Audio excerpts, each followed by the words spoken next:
Man, that intro go hard. I know. It's nothing like seeing an old Iverson person in Yeah, the that intro nice. Hey, good evening, everyone. Welcome to another episode of Crucial Conflict. Tonight we on some real stuff. Tonight we talking about some college expectations. We have a lot of college directors, assistant directors coming on later on. Um, Look, another thing we want y'all to do is look. We want y'all to go like our page, Crucial Conflict on Facebook. Also go like NOLA Legacy page. Also on Instagram, go like NOLA Legacy page also. Tonight, look, we have our normal panelists. We have one that's not here. Y'all please pray for Matt Francis. He having something going on with his family. Y'all please pray for him. But you know who I am. I'm Johnny Van Buren, Band right there, Iverson. We have Mr. Berger Brooks. He needs no introduction. The mouth of the South, the mouth that never shuts up, the mouth that's going to tell you how your band sounds, whether it's good or bad, the mouth that's going to give you your props if you deserve it and not give you your props if you don't deserve it. That's who he is, Mr. Berger Brooks, a.k.a. Clark, a.k.a. 10-year anniversary All-Star Band member. Shout out All-Star Band. 10 years. I didn't know it was 10 years. They know Also, what it is.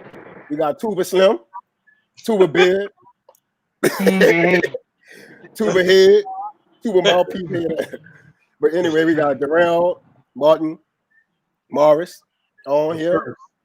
Hey, we gonna have an episode coming about him soon, about them tubas. It's gonna go down. But tonight we talking straight college with Mr. Darrell. Oh, what you saying, boy? Nothing. Oh, I thought Berger said that. So look, we gonna get this show started. Look, we gonna bring on Vinetta with Know the Legacy. She has some good information to give to everybody tonight. Please support Know the Legacy. They're doing a lot for the community. It's a lot of people that's behind the scene that do things. But Vinetta, Miss Carver. Let's get that out there. No introduction. She don't need no introduction. If you follow Band in New Orleans, you know Vinetta. So look, go ahead, Vinetta. Do your baby. AKA Twin Squad. Uh-oh. Vinetta, your stuff muted? I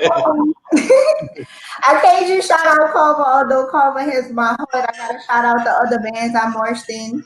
I started at Louis Armstrong Elementary School in third grade on clarinet. Then I got to McMain, seventh grade. And then I went to Warren Easton for ninth grade. And then I ended up at Carver. Don't ask me no questions. I'll tell you no lies. What's from New Orleans? Yeah, Right. but I did. The tell me Vinetta don't sound like she makes some of the coolest bounce songs in the world.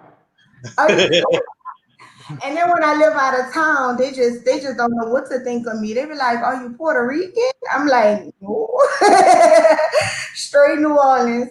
But anywho, I'm here to talk about Give NOLA Day. Give NOLA Day is something that is citywide. That citywide nonprofit organizations participate in to give donations. So the New Orleans Association of Bands is an accredited 501c3 nonprofit organization. We are putting in the work, you guys, and we do it all self-funded. It's a small team of us, and we're just bandits who love the sport, and we want to give back to it however we can. So I don't know if y'all know this, but this year I was actually the coordinator for the HBCU Combine that didn't get to happen, but we really did put in the work, and it was going to be great. But we still are going to give back to those students who were going to participate. So we've already told you about our care packages that we plan on giving out to students that graduated this year going into their first year of college band. And then also for the HBCU Combine for next year, we are going to do this again. So June 2nd is the day, Give NOLA Day. They're going to put the link in your on your screen so you know where to go. We want to definitely get as many donations as possible on June 2nd to show the city that we are a nonprofit organization and we're putting in and we're giving back to what we love. So that's all I came to tell you guys. I love everybody. I pray everybody is well. And I hope all of our college students and our high school bandsmen have their horns and they're practicing. And we're gonna come back stronger than ever. So I love everybody, and you guys have a great evening. Thank you for being on, Vinetta. Thank Thank you. you. We appreciate it. Also, shout out to Okay, guys. Nola Legacy, because like I know a lot of people don't know about the combine that they do. The combine is actually something where high school students come in audition. They have a lot of college professors, directors, and giving scholarships. And like that's a big plus for the city of New Orleans. They come out, give scholarships on spot, audition. Like you don't have to travel. So Nola Legacy set that up. So shout out to Nola Legacy for that. Big shout out to them. Yes, sir. So, Berg, you was about to say something? I mean to cut you off. No, without further ado, we can go ahead and start introducing our guests. And today's topic, Higher Ground College Band Talk. This is very important. I think this is one of the most important shows that we gonna do. It's a lot of good information, a lot of good insight, and the fact that we got some of these good directors from some of the best universities. This is a good one here. So I'm looking forward to it. Yeah, yeah, I'm most definitely looking forward to getting some of this wisdom from these fellas. So also, man, like if you watching right now, what I need you to do right now, I need you to share this page. I need you to share this page to some parents that have high school seniors that's about to go to band, that's about to go to colleges and college for band. I need you to share that now. Like this is very important, and we have to start educating each other on a lot of different things. And tonight's show is about educating our children and educating our parents about what to expect in college. You know, sometimes we don't be educated on things. So when things come to us, we like in a shock. So please share this page. Please share it tonight. This is it's gonna be very informative tonight. Please share this page tonight. I want to hear you and Darrell's college experience before we bring our guests on. How about y'all share the college experience being from New Orleans and transitioning to y'all college? How was it for y'all? Well, Johnny, you older than me, so the young buck go first. Elders first. I look younger than you, though. I do look younger than you. Well, look, me going to college. I mean, I came from Walker. Wilbur Rawlins, he did a great job at getting us for college and making sure we were prepared to go. And I mean, the experience I had at Southern University, marching in the band, it was unlike no other. You know, we did a lot of stuff that not everybody could say they did. I learned a lot. I met a lot of great musicians. I mean, I met a lot of great leaders. I met a lot of friends that I'm gonna have forever. Not only through band, just my experience being on a university campus, you know, with different people from around the world, that means a whole lot because you get to learn a lot of different things and not just the way of New Orleans. You know, you get to meet people. Man, shit, I was rooming and dorming with some guys from Honduras. They played baseball, but I learned a lot about them dudes and a lot about how they live and where they come from. You know, being on that campus, Southern being one of the biggest HBCUs to go to. So, I mean, my experience was great. I mean, they ain't never had a band that could come close to us. So, just competing with ourselves every day was fun. Johnny? So no, hold on. Before you do that, what advice would you give to these kids today that getting ready to embark on that journey you took? And what is some hardships, if you would like to share any with the kids? All right. Advice that I would like to give to some of the high school students is focus. Focus is very important because once you get on that campus, there's a lot of distractions. There's a lot of things that can pull you away from the mission, and the mission should be one thing. So you have to be able to focus on multiple things. And remember, you're going to school for band. You're going to school for education also. And then another thing is band is gonna be a full-time job. So you got to know how to balance. You got to become a man or a woman. You know how to balance those two things and be able to focus on those two things, keeping keeping that energy and that ignition that you had when you got to college, and then have a lot of fun. I mean that's the most important in college. If you don't have a lot of fun, you're gonna end up leaving, and you're gonna wish you never did it. Some hardships.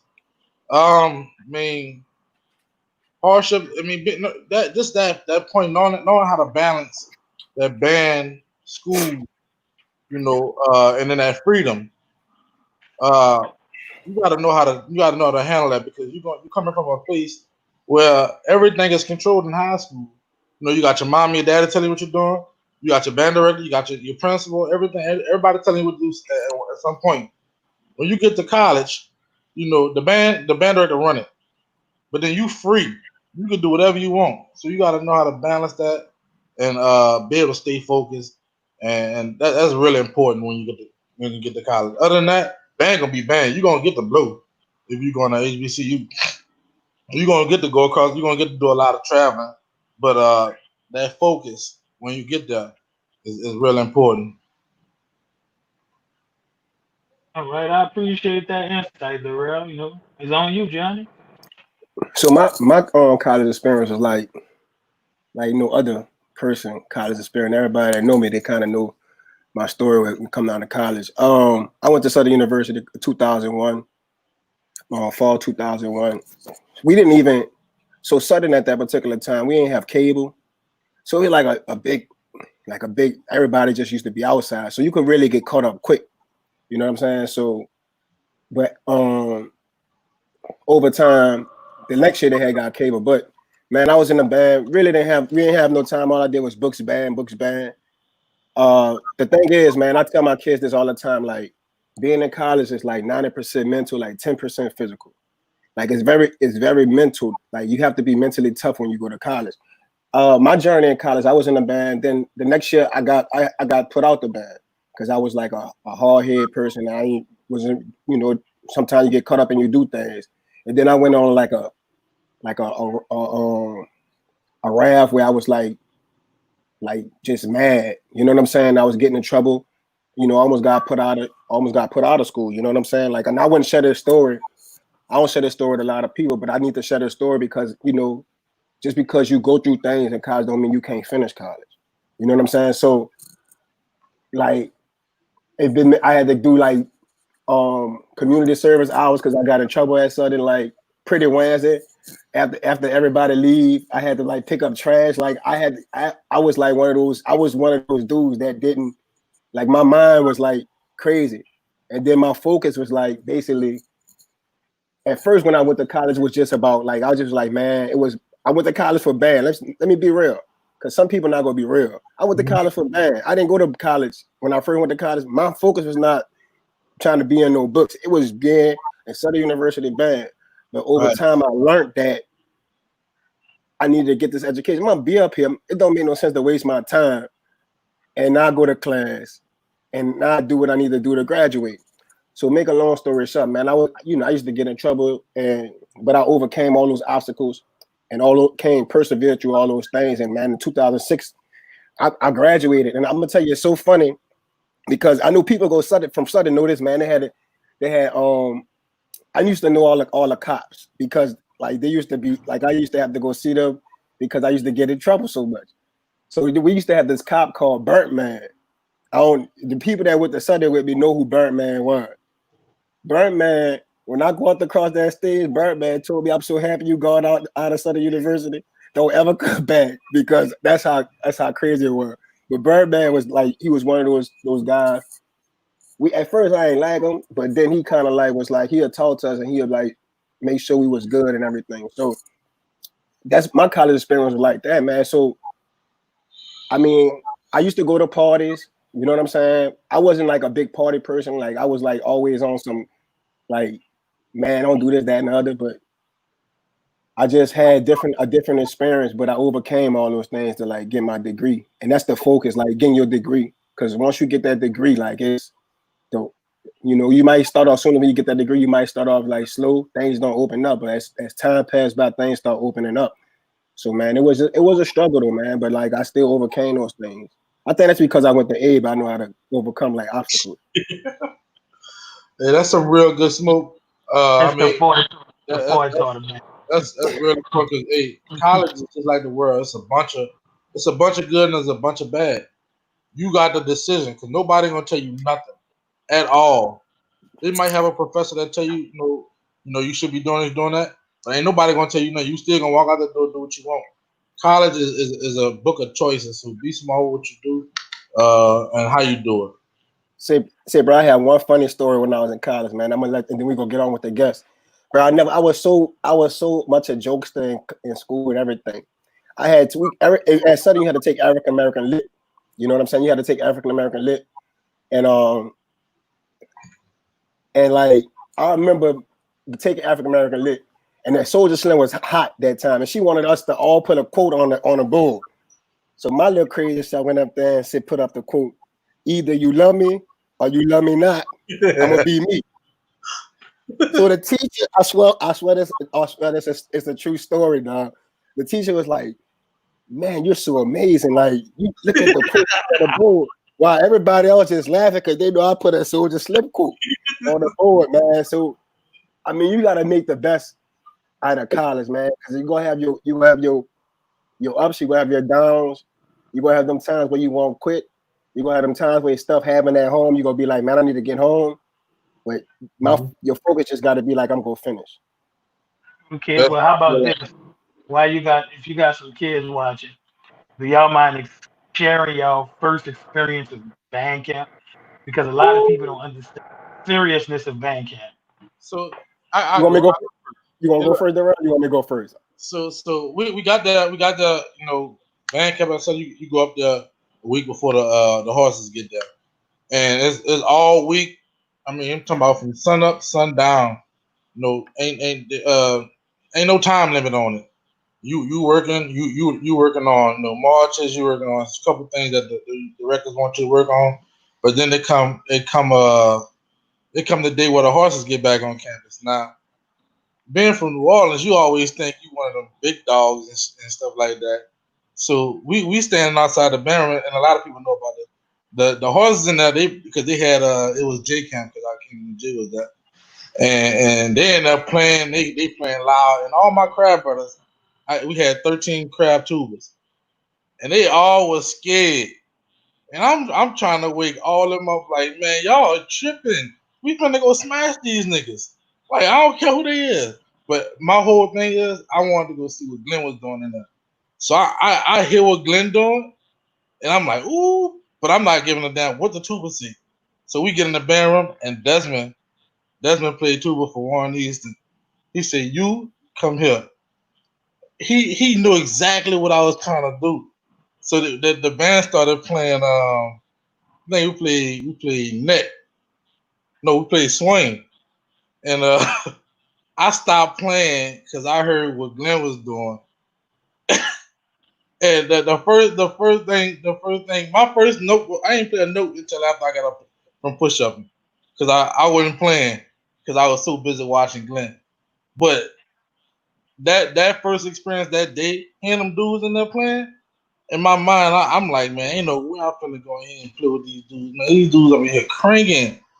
But then I got in there and seen that whole ensemble and seen the way, everybody take care of this, everything, how everything roll. It was all focused then because it was straight up like I ain't trying to get zipped. I'm trying to be in this. I'm gonna get that S on my chest. And when I got that S, I want to take like 50 pictures in the mirror, but I couldn't post them. But go ahead, Johnny. So man, so you talking about? So the question was the first day of band camp. So, bro, let me tell y'all something, man. The first day of band camp. So we get there Sunday. Our parents there. Then parents leave, and it's like, nah, it's time for y'all to go to bed. So we stay up all night. We shaving each other head because I'm in the era where it wasn't mandatory, but it was tradition to have a bald head. Like you was gonna get a bald head. So we ain't go to sleep till like 2 in the morning. Yeah. Hey, that's my mom. You could mom, chill out, man, with all that. That's what she talks. She talk about me, Vinetta. Chill out, man. So like 2 o'clock, 4 o'clock in the morning, everybody like get up. I think I came late, man. If I don't recall, I think I came late. Cause I ain't must know everybody was downstairs. But when I get downstairs, man, they make us, in so many words, they make us count backwards from the back. Yeah. They make it come from the back, and like, then they always had this one little stupid dude that messed up everything. Yes, sir. So, bro, I'm a jokester, so I got a funny story about this too. So, like, man, we running.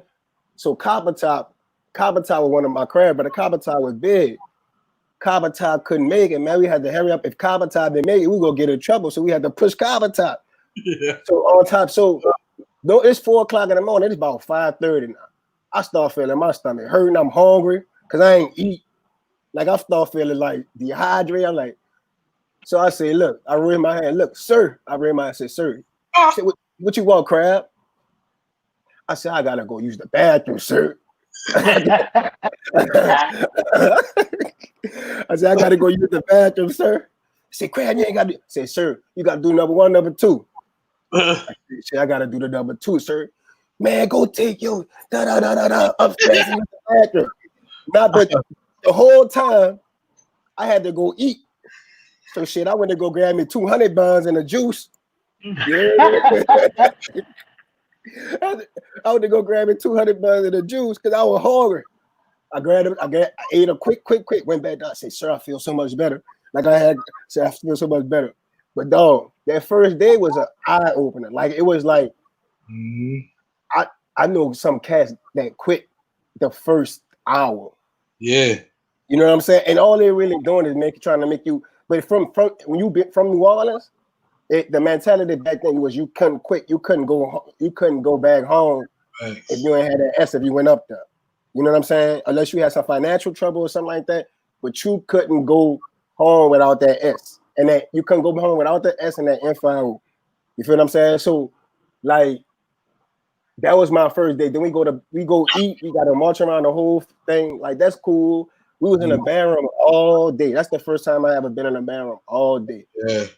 Like from about 7 to at least about 12, 1 o'clock.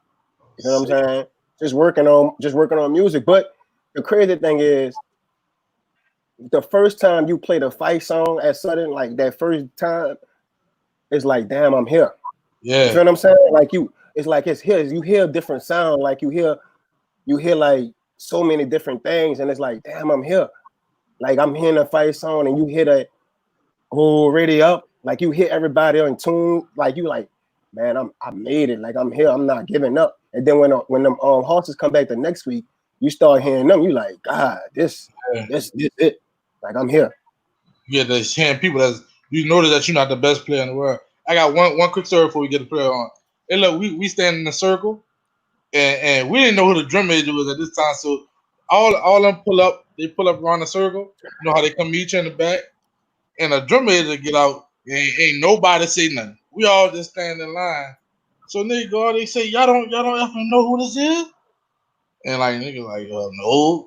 That boy like, this is a drum major. Oh, come on, Mr. Drum Major. Come on, Mr. Drum Major. Sorry. He said, everybody started running. So we had to run. We ran from the back to Mayberry, back to Dunn, back to the room. we didn't know who the drum major was at first, but we figured it out quick, dog. We had a fat boy too, and two, we had to push that boy. But go ahead, let's get the guests online, man. Was it Mellow Yoshi Mama Crab with you on tuba? We had no girls on tuba. It was 13 of them. I thought Yoshi Mama played tuba. They said she was the home king. She was the Pink. They say her crab name was Pink, Miss Pink. I ain't had no crab sisters on tuba. No, it was all straight. But I ain't gonna lie. The one thing about your first year though, man, when that clock hit that 0 for the classic, it's just like it's just like a different feeling. Like, you know what I'm saying? It's an accomplishment. You know what I'm saying? So you go through a lot, like you go through things, but all of it's mental. Like I'll be real, most of that stuff be mental. Like I ain't gonna lie. It's a lot of that stuff be mental. And the crazy thing is, people. One thing I can tell you, people go do what you allow them to do to you. That dude messing with you, huh? So you going to share your story? I told him, Miss Tank got enough crab stories. Miss Tank got all of them. Go ahead, Johnny. You could introduce our guest, Who first? Let me see who first. if not, it's Mr. Oh, PJ.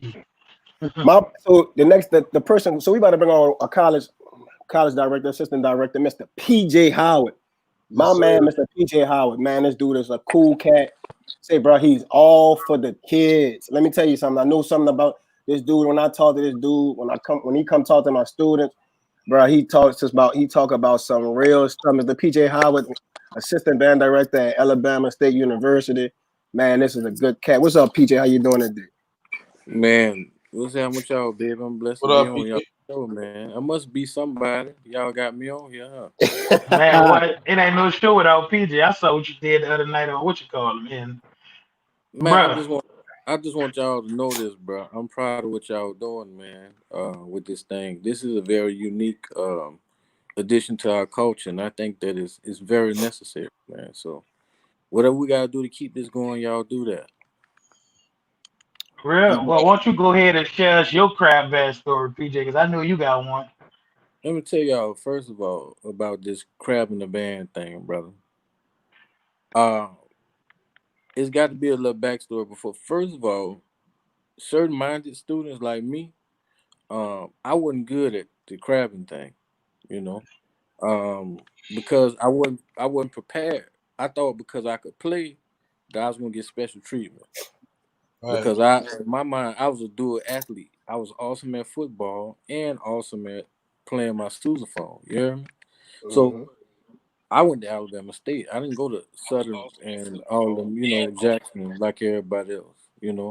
My parents got divorced. I ended up moving to Montgomery, so Alabama State around the block, and I went to Alabama State.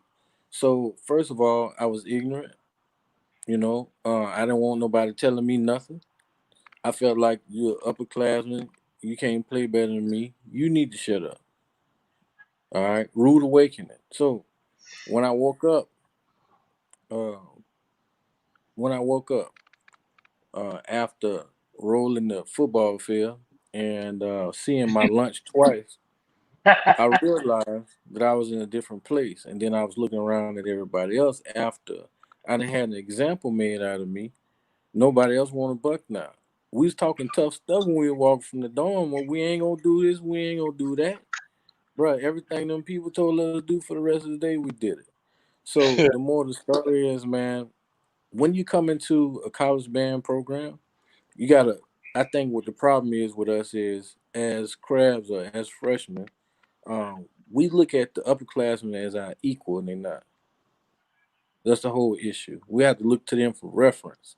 Now, band is a little different now. You can't say certain things. You can't have certain demeanors in certain bands. But nowadays, me personally, if I was a freshman entering band, one thing I would do is prepare for the unexpected. Stop, look, and listen. Do whatever I'm told. As long as it's something that ain't gonna put me in jeopardy. And also you gotta look, y'all gotta understand that band is not an after school activity. It's a sport. So what you have to do is you have to condition your body physically, yourself mentally and emotionally, or you're gonna be wasting your parents' time, the band director time, everybody time. And You feel what money. I'm saying? And money, but especially if y'all come to Alabama. So I'm just letting you know that's all off bat. But I want you to understand that I'm a little embarrassed to tell y'all that about me because, like I'm known for being an intense band director and all that there. But I was an awful freshman. All I had to offer was I could play, I could read well. But in terms of my dedication, it wasn't all there because I wanted things to go the way it went for me in high school. It was tough for me to transition. And then my cousin, who's from the ninth ward, he was an upperclassman. When he came back, he was the only one that legit could put his hands on me. You feel what I'm saying? Because we were related without getting in trouble. And he told me, he said, "Look, man, I don't know where you think you at. Wherever you think you are, that's exactly where you're not. So this is what you're gonna do. You're gonna shut the F up. You're gonna look straight. You're gonna stand at attention. I don't care how heavy that damn horn is. You better not move." And it blew my mind because I'm thinking, man, you my family member. You talking to me like them. It was all business. So y'all gotta understand when y'all get to college, receive the transformation. If you go to college and you come back home the same level mentally and musically that you were when you left, you went to the wrong school, or either there's something wrong with you. Don't refuse the process. When you come back home, you're supposed to be a neighborhood superstar. The people you left behind supposed to look up to you because you endured a process, you mastered the process, you received and submitted to the process, and now you to earn your letters or whatever that is. Everybody got to go through that transition because if not, you're gonna be stagnant, man. So that's what I ended up doing, but that's not how my mind started off at first. So I just wanted to carry y'all through the whole transition of my mind. It took me a while to grasp the concept of I'm supposed to be able to play. You feel what I'm saying? When you go to a college band, you're supposed to be able to play. But I thought because I could play, that made me special. You feel what I'm saying? And that's the wrong attitude. You just gotta understand if you can play, the only thing that's good for is to contribute to the quality of the band program that you're participating in and to help the people around you who weaker. That's it. Okay, I'll get started. I got a question for you, PJ. Go ahead. I mean, I know you fresh at Alabama State. Congratulations on getting that promotion, brother. God Um, bless you, man.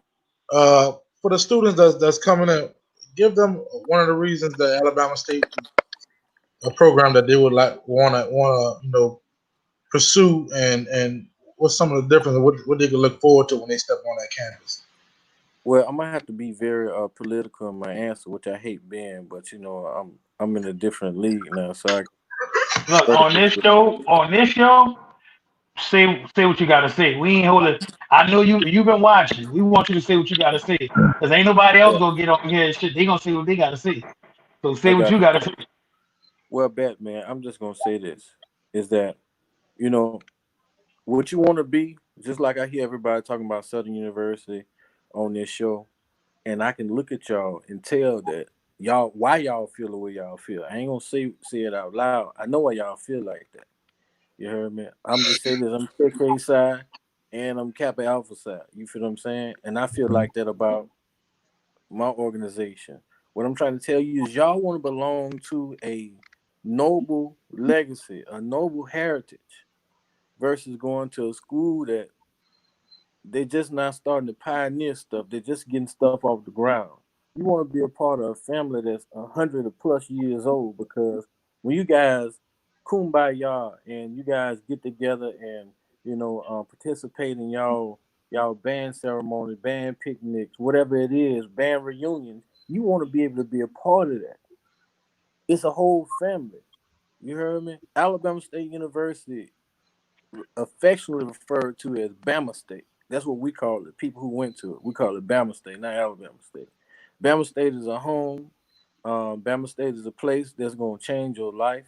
And then the other thing is about Alabama State University is we have a director of bands. He like one of the last OGs out there.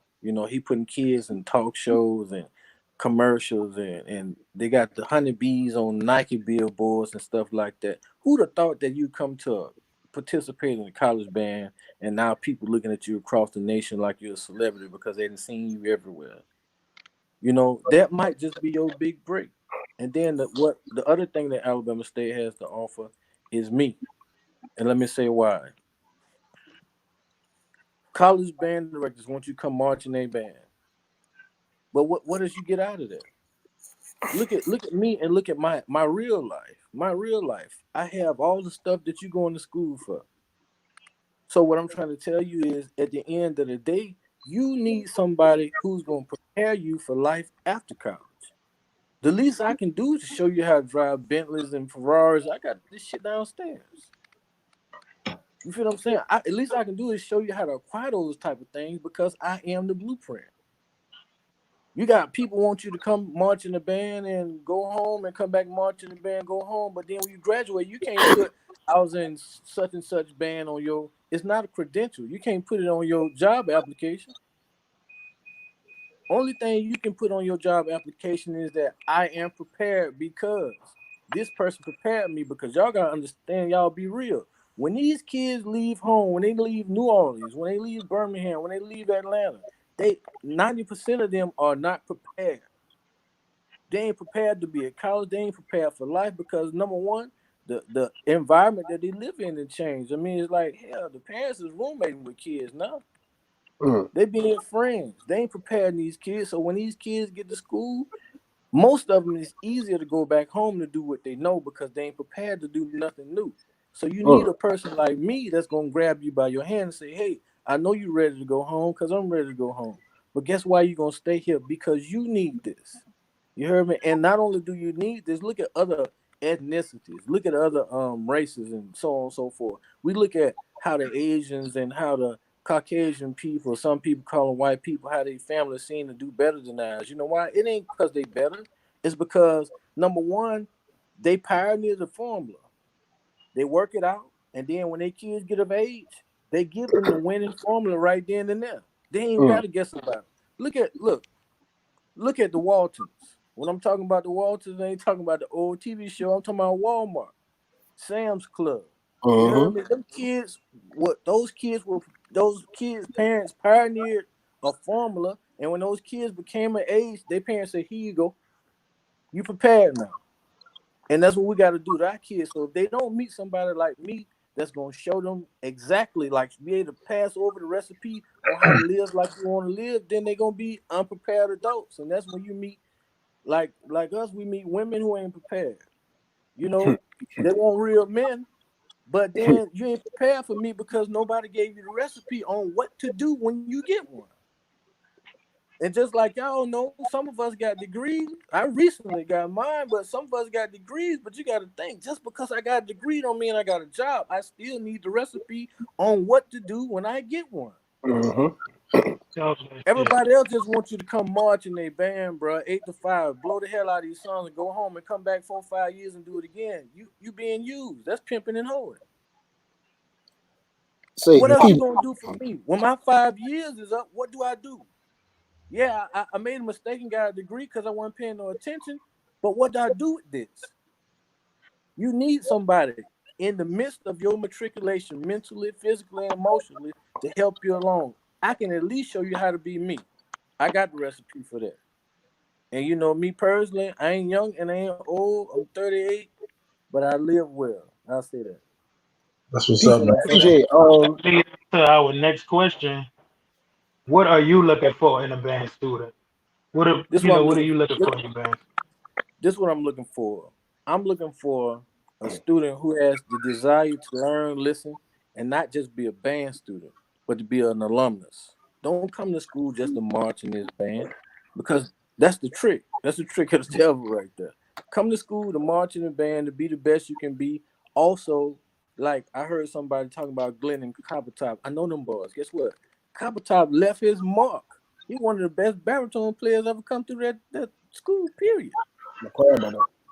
That's what I'm saying. So what I'm trying to tell y'all is that when you come to a band program, come with it on your mind that I want to be somebody in that legacy.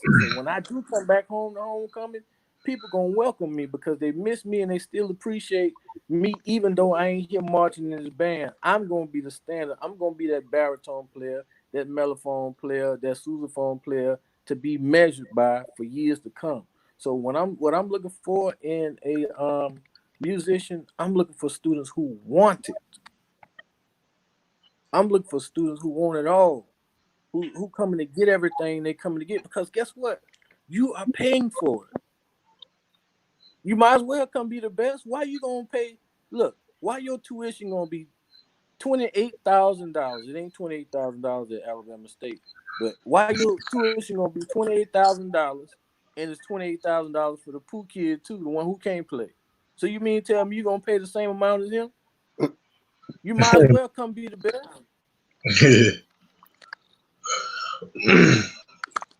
So, man, what I want everybody to do, man, we need to make sure we shine this page and everything, shine this, because PJ really talking some good stuff. Like he really talking some like deep stuff, and like people, like parents, students need to hear this. Also, man, shout out Keith Thomas, say what's up, PJ. I don't know if you saw Keith Thomas and Kennedy say what's up.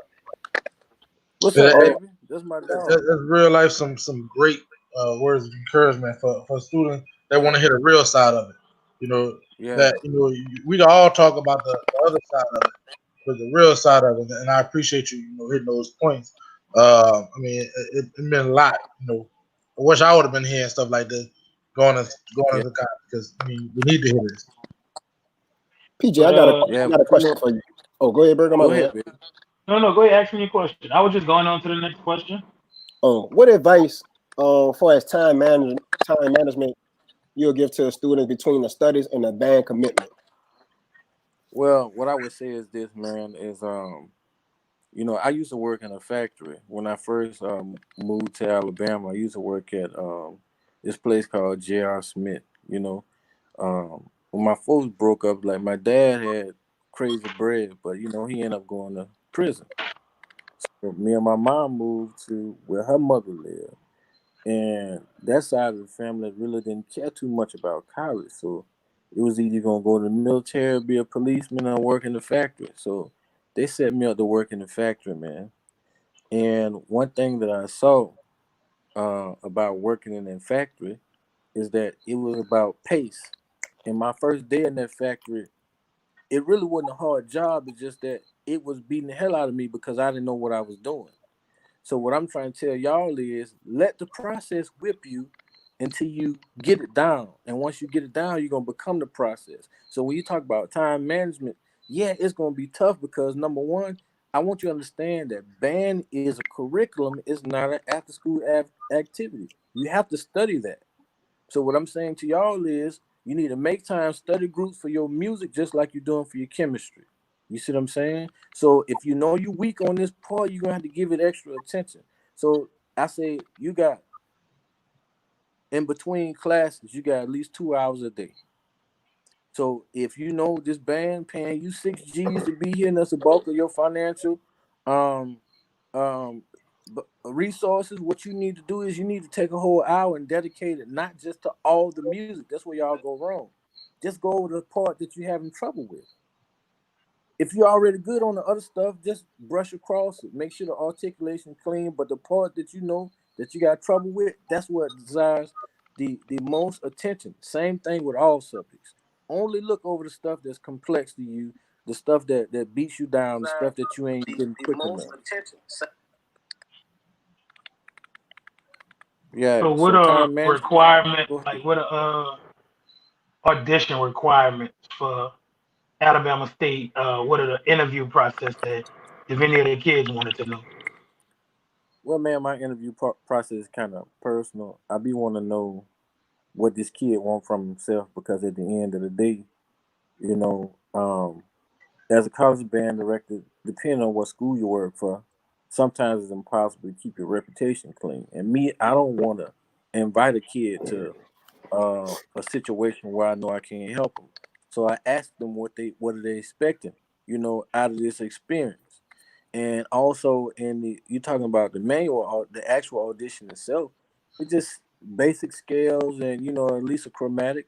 But me personally, just one way that it helps me assess my students is I ask them to sing a scale. Like no horn, no mouthpiece, sing a scale for me. You see what I'm saying? And they'll let me know do they have, good pitch recognition. Cause that's some stuff that you need to work on because me and Burger, me and you both know you can press the valve down and still play the wrong note because you don't know the pitch assigned to it. Not many college band directors make kids do that, but I do that. Me, I ask them to sing their prepared piece because some of them they'll have the sheet underneath it. They have the fingers rolled down. You see all kind of stuff. But how can you tell me you know this piece if you haven't first internalized it? And if you have internalized that piece, then you know the pictures not just in your head but in your heart. What else we got? Man, man, I'm glad we got PJ on here. I ain't even stunting. Yeah, It's Dude just dropping the real knowledge. right. Indeed, bro. where we at, Burger. You gonna ask the next question, Burger? Basically, I'm gonna go with the emphasis on academics. But you Okay. touched on it a little bit earlier, but I want you to talk to the students. Basically, the emphasis on academics for the students in your program. Okay. Well, academics, we want you to keep a 2.5. We want you to keep whatever you got to keep to stay in school. And the thing about college is hard for everybody who don't use free resources. You got people around you with 4.0s. I'm not telling you to participate in academic dishonesty, but I am telling you to get with people who are a little stronger than you are in subjects that you're weak in. Pair up with them people, because band give you the excuse to have a relationship with them already and figure out how to get the grade that you need. That's what I'm telling you to do. It just requires a little effort, man. Academics ain't hard. You got kids all across the United States, and then this is what I'm gonna tell y'all about the kids in New Orleans now, especially the ones that I come in contact with. Bro, and this is unreal. When I was coming through school, this was unheard of. The average student from New Orleans graduated with a 3.3. When they started doing that, That's some new stuff there. that's what I'm trying to That's tell some you. new. I ain't ashamed. I am ashamed to tell y'all, but I graduated with a 2, like almost a 2.5. I had like a C average, but I got out of that. You feel what I'm saying? I walked across the stage. I ain't had no undercards, no ribbons, no nothing. Diploma. That's all I got. You feel what I'm That's saying? all that matters. So, You got what you came there for. but I'm looking at kids now, bro. These kids got 3.3s. So what I want to try to tell y'all, I know it ain't a question that I've been asked, but when you get to college, don't forget who you are. Remember that you have a 3.3 and you're a student with a special mind. So don't get to college and start following the crowd and become fake and lose yourself, because one thing you cannot do is you cannot be somebody you are not. Ooh, say that again. They need to hear that again. You cannot be somebody that you are not. So don't leave home and transform into John when you really Jacob. You ain't gonna know how to do John. So you're gonna be And when what you I'm grind saying. on your burger now. That's right. So so what you gotta do is you gotta remember, I came here like this, I'm gonna leave here better. This should be your goal. Nice. You came with a 3.3, you gotta at least graduate with a 3.4, man. That's just the rule. So how could a kid contact you if they wanted to become a marching hornet? Man, what you well, I can't help him be a marching horn, but I can get him in the band. But uh yeah. But yeah, what they can do is, man, they can hit me up here on Facebook, just being PJ Howard. Um or they can, my phone number 205-261-1804. All you gotta do is reach out to me, holler at me. That's 205-261-1804. You can text me, make sure that I ain't still on this interview right here, or whatever you need to do. Just get in contact with me however you can. Anybody on this panel know how to get in contact with me, y'all. Yeah. So contact these people. If you need to contact me, they know how to contact me. These my folks, man. Well, I can't let you go get off of here without asking you. Do you Hmm. have any long or short term goals for the marching band this year? I was just about to ask. Yeah, I Yeah. can't let you get off here without asking you that. I gotta ask him something too. Go ahead. When you All finish. right, cool. So this is my answer to you, Burger. I am coming to shake things up. You heard me? Yes, I'm that's what I coming to wanted to hear. instigate. I'm coming to be confrontational. I'm gonna be all the respectful I can be. But I'm letting y'all know, PJ, your everybody be thing. saying this about Bama State. Everybody be saying this about Bama State. That old talk. This is all I can tell you. I'm letting you know, if you still trying to prepare for the one you saw last year, You your already week lost. gonna be soft this year. I'm telling you. They're gonna need I ain't Jesus over playing there by, though. listen. I ain't playing by no rules. You heard me. I'm letting y'all Uh-oh. know. I don't care nothing about who y'all bands say I'm y'all coming to are. shake things I up. You heard it here. My Say boy what? said don't he care coming nothing to about. shake shit up. I'm Go I ahead, still don't care John. nothing about I'm no still rolling swag, with the Hold on, two. with swag, PJ no saying? nothing. I Say the don't care last thing nothing you about. said, PJ? I said I don't care nothing about no swag, no swag, no nobody. I don't care nothing about how y'all get down. I'm gonna show you how I get down. Yeah. Big game. Big, Mm. big game. I'm PJ. telling you. Oh, okay. What's up, baby? Are y'all still What's doing up, like baby? virtual auditions? Are y'all still doing some Yeah, virtual auditions for kids like maybe interested? man. We still got money, man. Unlike Big my money. last situation, this one right here, one thing I appreciate about the SWAC schools, they really and Dr. Oliver, he know everybody, man. So they got a lot more resources than I'm accustomed to. So that's one reason I'm talking all this trash because the support is completely different. You feel me?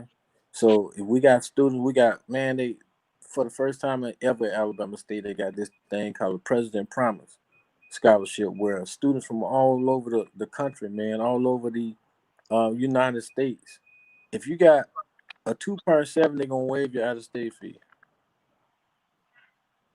You feel what I'm saying? And Mm-hmm. then on top of that, you still get band scholarship. So you waive your out of state fee. The in-state tuition is $11,000. And say for an example, I gave you 5 G's. That take your tuition down to 6,000. As a freshman, you gonna get 14,000 off dump. That's refund check. Man. All you gotta do is count. Look at Dwayne Davis. Come on, D. I'm gonna D eat ain't your coming Chipotle nowhere. after this, big dog. You ain't Good going ass, nowhere. man. D, make me some band hats, man. I'm Hey, gonna make a government experiment. But yeah, man. Like I said, man. Yeah, we got a good situation going. And I want to help as many kids from everywhere, man. Everywhere I can, And like I say, you can go to some of these other schools that gonna come behind me. Those are good people. But I don't know many people in my friend list that can do what I can do for a student, not just in the band experience, but in a life experience. Because at the end of the day, band's a passion and a pastime. So when time passes, what band gonna do for you then? Call me. Uh, PJ, man, I'm gonna just tell you this, bro. Like, you know, me and you always talk. You know what I'm saying? And whenever I needed some advice, I could come to you and you could tell me some real. One thing I could say about PJ, man, he gonna tell you the real. Like, he ain't gonna sugarcoat nothing. If you're right, you're right. If you're wrong, you're wrong. He gonna tell you what it is. You know what I'm saying? Like, and I mean, he always be like, man, we always make mistakes. You know what I'm saying? Just overcome those mistakes, man. I really appreciate you, PJ, and not only for what you doing now, but man, they got a lot of like a lot of dudes like in that 04, 05 era of New Orleans that's connected with you. Yeah, They have a lot of yeah, respect for you. You know what I'm saying? I was talking to Kenneth Taylor that went to Kennedy, man, and he just when yeah. I said your name, he lit up like he really like you mentor him and you showed him the ropes, man. Like people will never forget that, man. Like you keep doing what you're doing, PJ, man. Like that's all that's all I can tell you. Keep doing what you're doing, and like I just know the sky's the limit. I already know what you're gonna do. Bless y'all, man. Yeah, but those guys, we had never even seen Miles before, but we made each other a deal.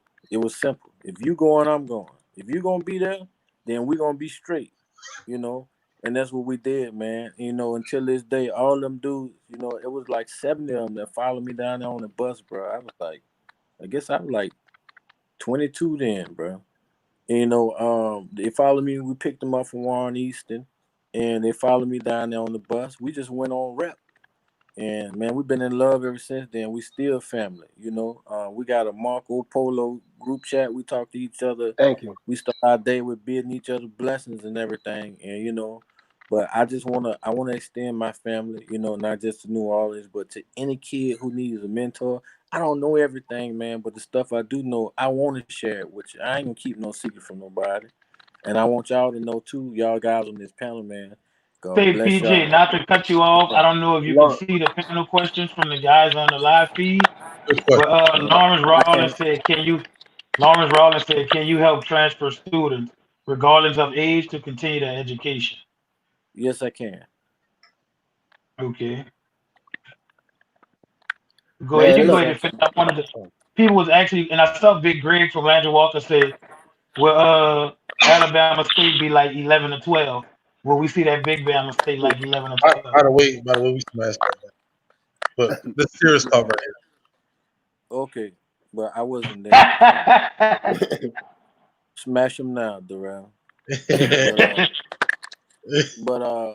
to answer Greg, bro, I don't think you ever see that band ever again. I think that what Dr. Oliver got now, he tried to be evolutionary every year, and I think the band that you see this year will be one of the best that you've ever seen from Alabama State. We even gonna get ahead of like the rail, something to be proud of. You feel what I'm saying? So, everybody out just keep watching, man. We love y'all. And that's what we want. That's what the band here want. We want something to talk about. But yeah, that 11-12 man got in that corner, got the work. Man, big shout out. But hey, real like we were saying earlier, man, that's some great smoke that you gave out. And look, man, they got money in Alabama. You got somebody that's gonna actually care about you. It's more than just man. When you put in your life story, you did. Because you look back on it, you gonna say, "This is the choices I made. This is the outcome of it."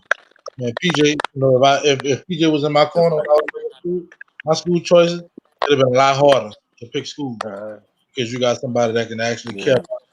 They're gonna keep it real, keep it 100 with you. Shout out to you, dog. Man, bless y'all, man. Thank we y'all gonna keep it for having me.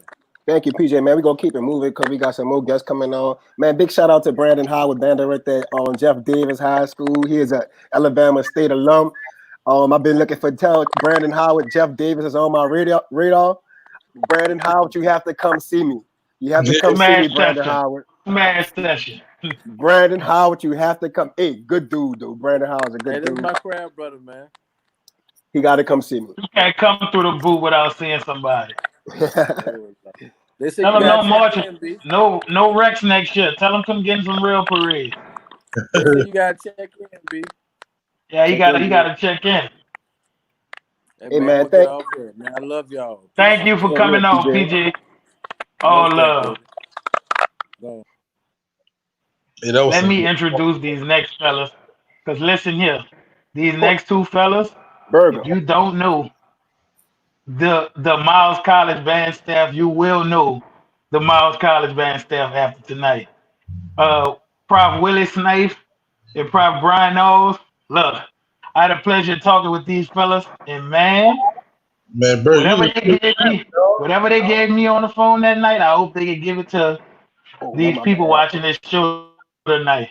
Brian, so without further ado, I want to introduce Prof. Brian D. Knowles, and I'm not sure what Willie is, but he should be coming on here in a few. What's going on, guys? What's going on, fellas? Hey, also make sure y'all sharing this page so we can get some. Also, y'all make sure y'all like the page. Make sure we sharing this page because we need to get parents to hear this, students to hear this stuff. Man, this is some good information. Make sure we do that. Listen, I don't even want to screw your name up, brother. So I'm gonna let you do that yourself. You and Prof Knowles, because I ain't even about to screw your name up, bro. So go ahead, introduce yourself. All right. Well, I'm Professor LeBaron McWhorter. I'm the Social Director of Bands at Miles College. I'm a primarily drill writer, help with arranging, do all of teaching. Me and Prof Knowles tag team the band, make all the things and all the magic you see on the field from weekend to weekend happen. That's love.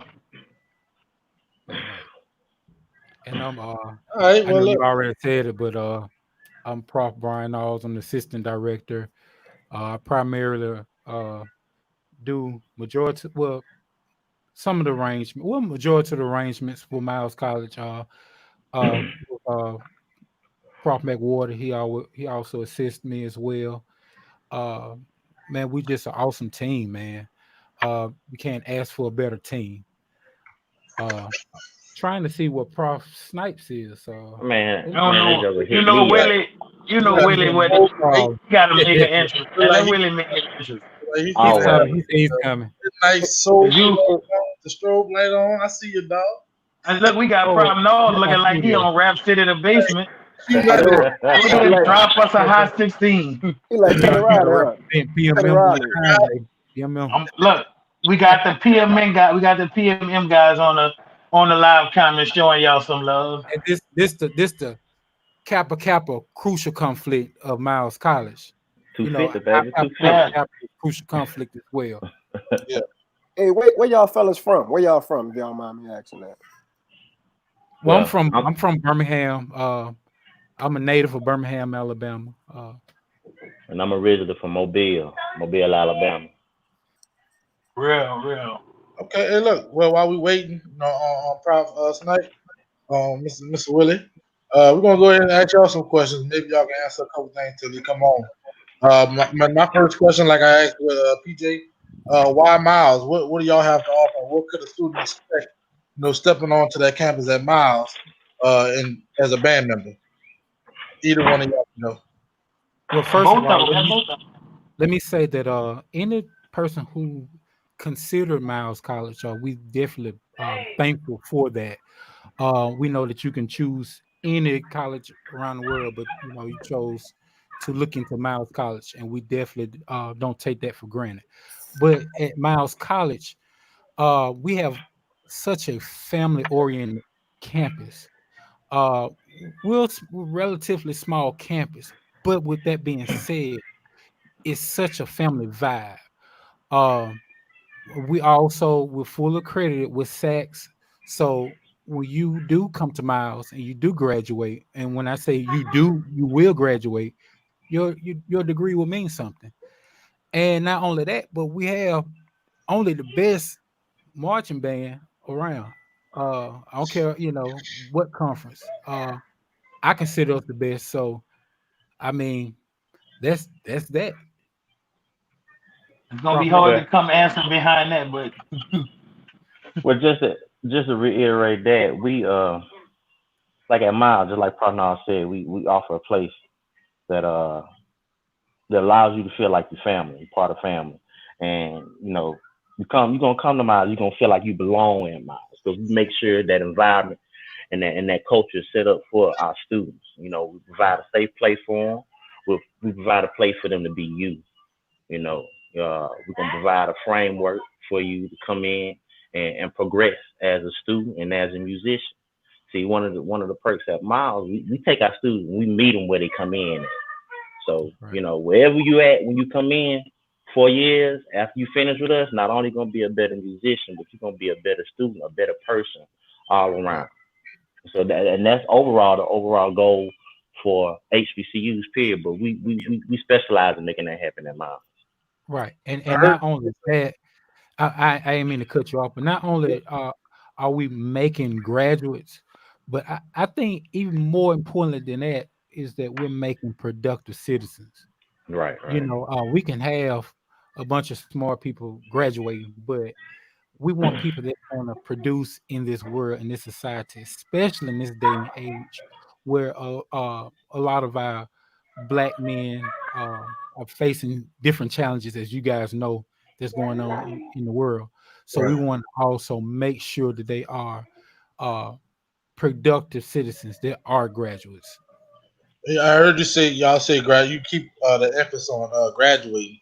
And that's one thing we want to focus on and show the emphasis of graduating and going to school for school and band, but mostly for your education and to make sure you leave with something. What's something that Miles College do as a program for the marching program to make sure your students are focused? That's what I talked about on education and music, and how does that go? academically, what's the grade point average you want them to keep basically? Well, we want our students to maintain grade point average as high as possible.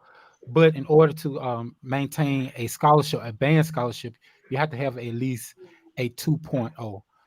Um, and with that being said, some of the things that we try to do, I know one of the things that we do is we make sure that our kids are out at a certain time for band practice. We don't. I hear horror stories that some band programs keep their kids 1, 2 o'clock in the morning. No, that's not us. Uh, because at the end of the day, you really come for education. With by the vehicle of a band scholarship. Another thing that we do, Prof. Snipes, which I don't know where he is, but hopefully he'll be on soon. But he's really good as well as our administrative assistant, making sure that they check each and every one of our students' grades. Uh, we push. If we see a student that's slipping, we give them that push, let them know, hey, you're on the verge of this and that. I also know, and I've done it myself, go to some of the kids' class, talk to the teachers, the professors, see what can be done. Uh, and I know a lot of times people say that college, the teachers won't hold the students' hand, but we kind of do, because at the end of the day, when we release our students from that graduation stage, we want to make sure that they are ready. Right. There for life, real. So just like Prof Nas said, kind of piggyback what he do. Like, we try to be efficient on our end with what we do for our students. In regards to rehearsals, everything is going to be planned. We lead by example. So if we want our students to plan, balance their work, band life, we make sure we come in prepared for rehearsal. So we try not to waste time at all. If Prof Nas starts rehearsal, he has everything written down that he's going to work on, that we're going to work on. Same thing with me. I have everything written down. If we're going out on the field, we know exactly what we're going to do. So when we come in for rehearsal, 5:15, by 9 o'clock, 9:30, we done. If that late, because we come in, we run efficient rehearsals. We put ourselves and our students on the time limit, and we run intense rehearsals that are planned. So and we expect that same type of efficiency from our students as well. Right. So, and I feel like if your band had to rehearse from 1 to 2 o'clock in the morning, it's either number one, maybe, I don't know, the students may not be getting it, the concept, or it may be something that the teacher or the band director is doing wrong. So we try to make sure, as Prof Mac Water just said, we try to make sure that we have a lesson plan. Mr. Snipes is really good at making sure each staff member has a lesson plan so we can use time more efficiently. Oh, most deaf. Well, I see a So as comment. far as I see a comment in here. I want to So you say it's a 2.0 to keep the scholarship. Is that also the requirement for financial aid? It is. Yes. Yes. It Okay. is. A question for some of the incoming students that may be pursuing Miles College. Some of the requirements for audition for Miles College, and how ways you can do it, and the ways to get in touch with you for that audition. Well, for me, myself, we still doing virtual auditions.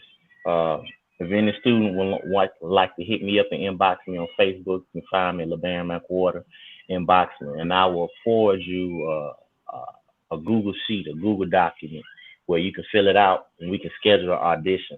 And our auditions virtually, we're going to ask for scales, we're going to ask for prepared piece, and we're going to chop it up a little bit. We're going to try to find out a little bit about yourself, home life, what type of person you are, what type of character you are, and we're going to go from there. Like I said, at the end of the day, we want to help students. If you got a desire to come to Miles, we're going to make sure you give you some money and make sure that thing happens. Okay, Right, so what are y'all looking Hold up. for in students? Okay. What are y'all looking for? What type of students?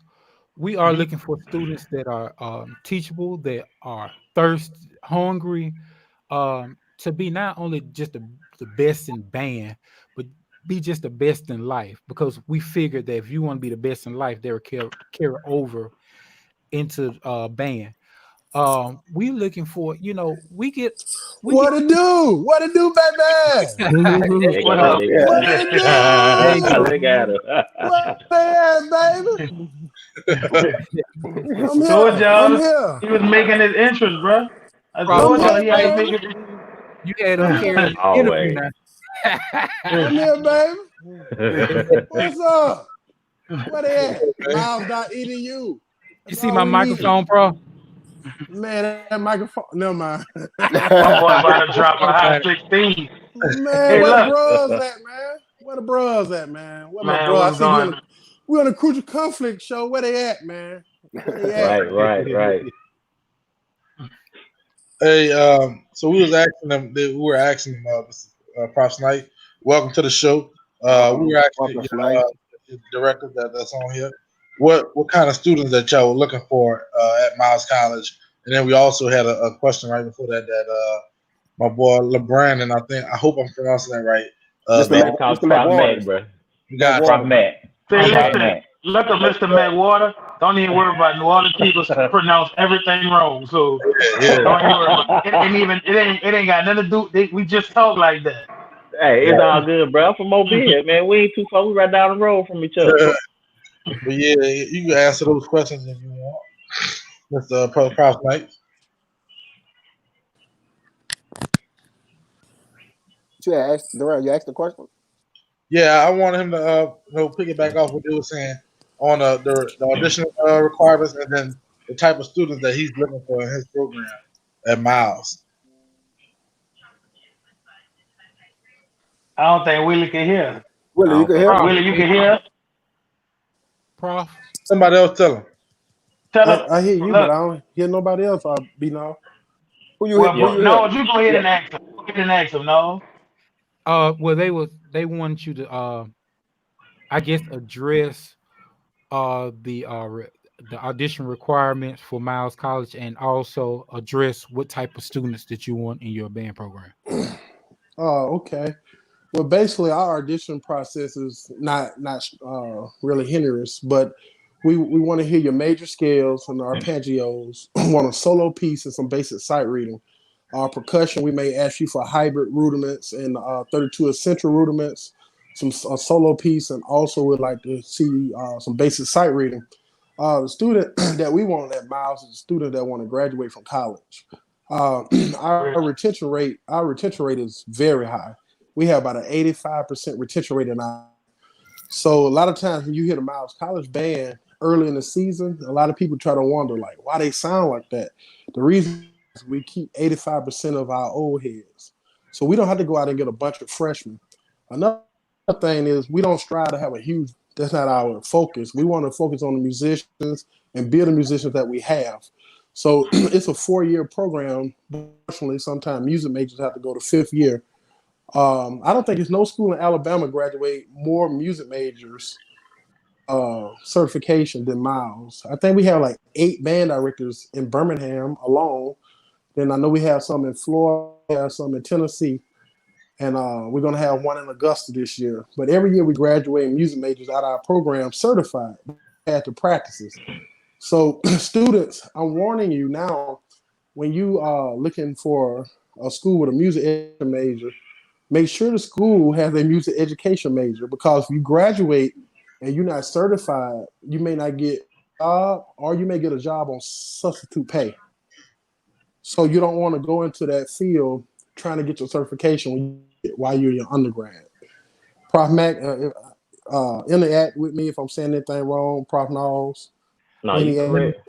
Let me add this, and especially with our band directors, a lot of them who are all of our band directors who are graduated from Miles, they go immediately into the workforce. Like it's no wait time. Like they go immediately because a lot of people know of our band staff, and they call our office to see if we have any students because of the reputation of our band. So that's another thing to look at. And also, Prof Knowles, let me add to that. Every director on our staff has a master's degree or higher. We don't have anybody on our staff that do not have a master's degree or higher.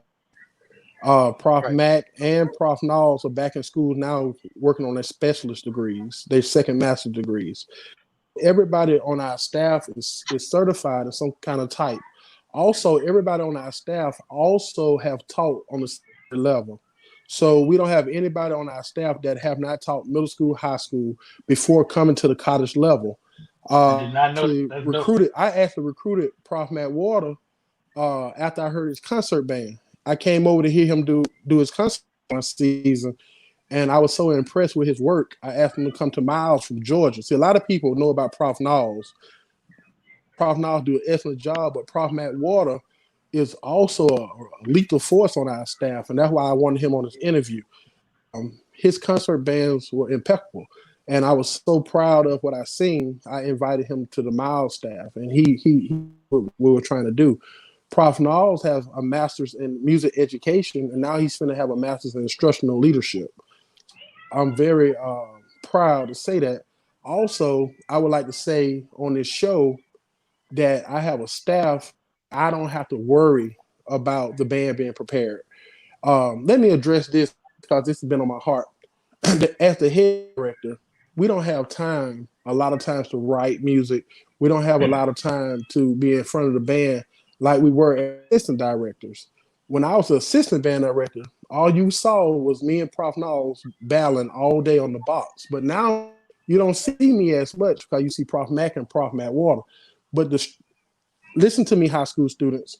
When you get into the capacity of head band director, I want you to understand you're not a band director 100% anymore. You become an administrator.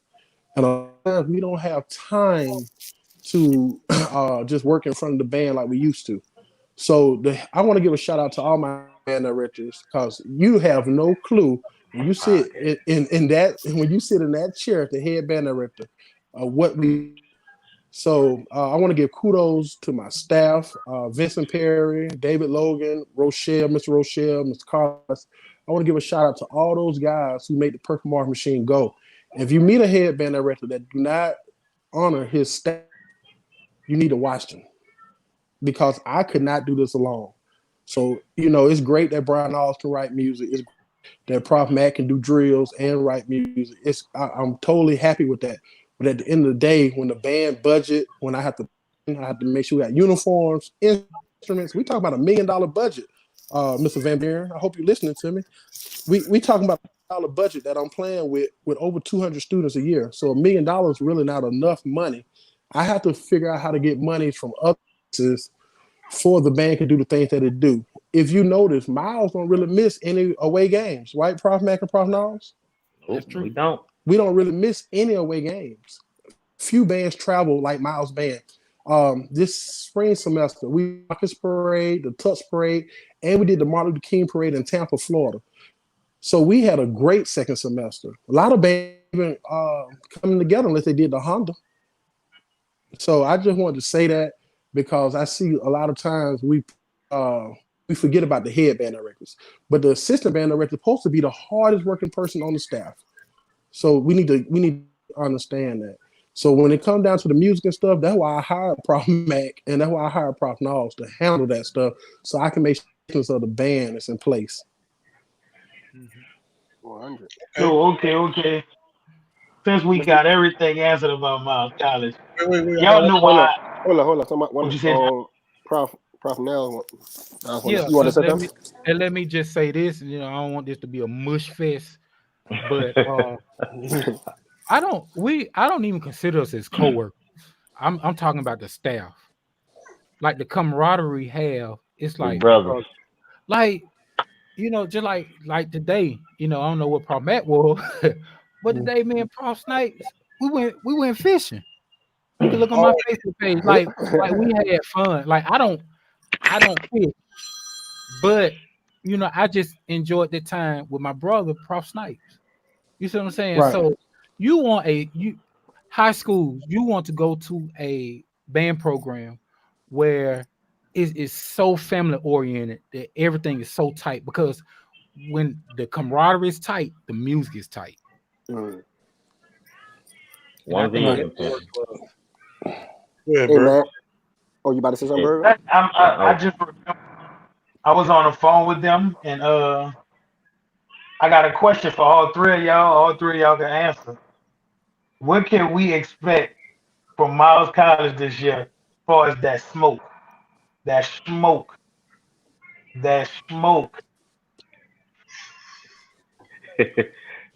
Prof. Can you repeat the question or Prof. Matt? Because I can't hear them.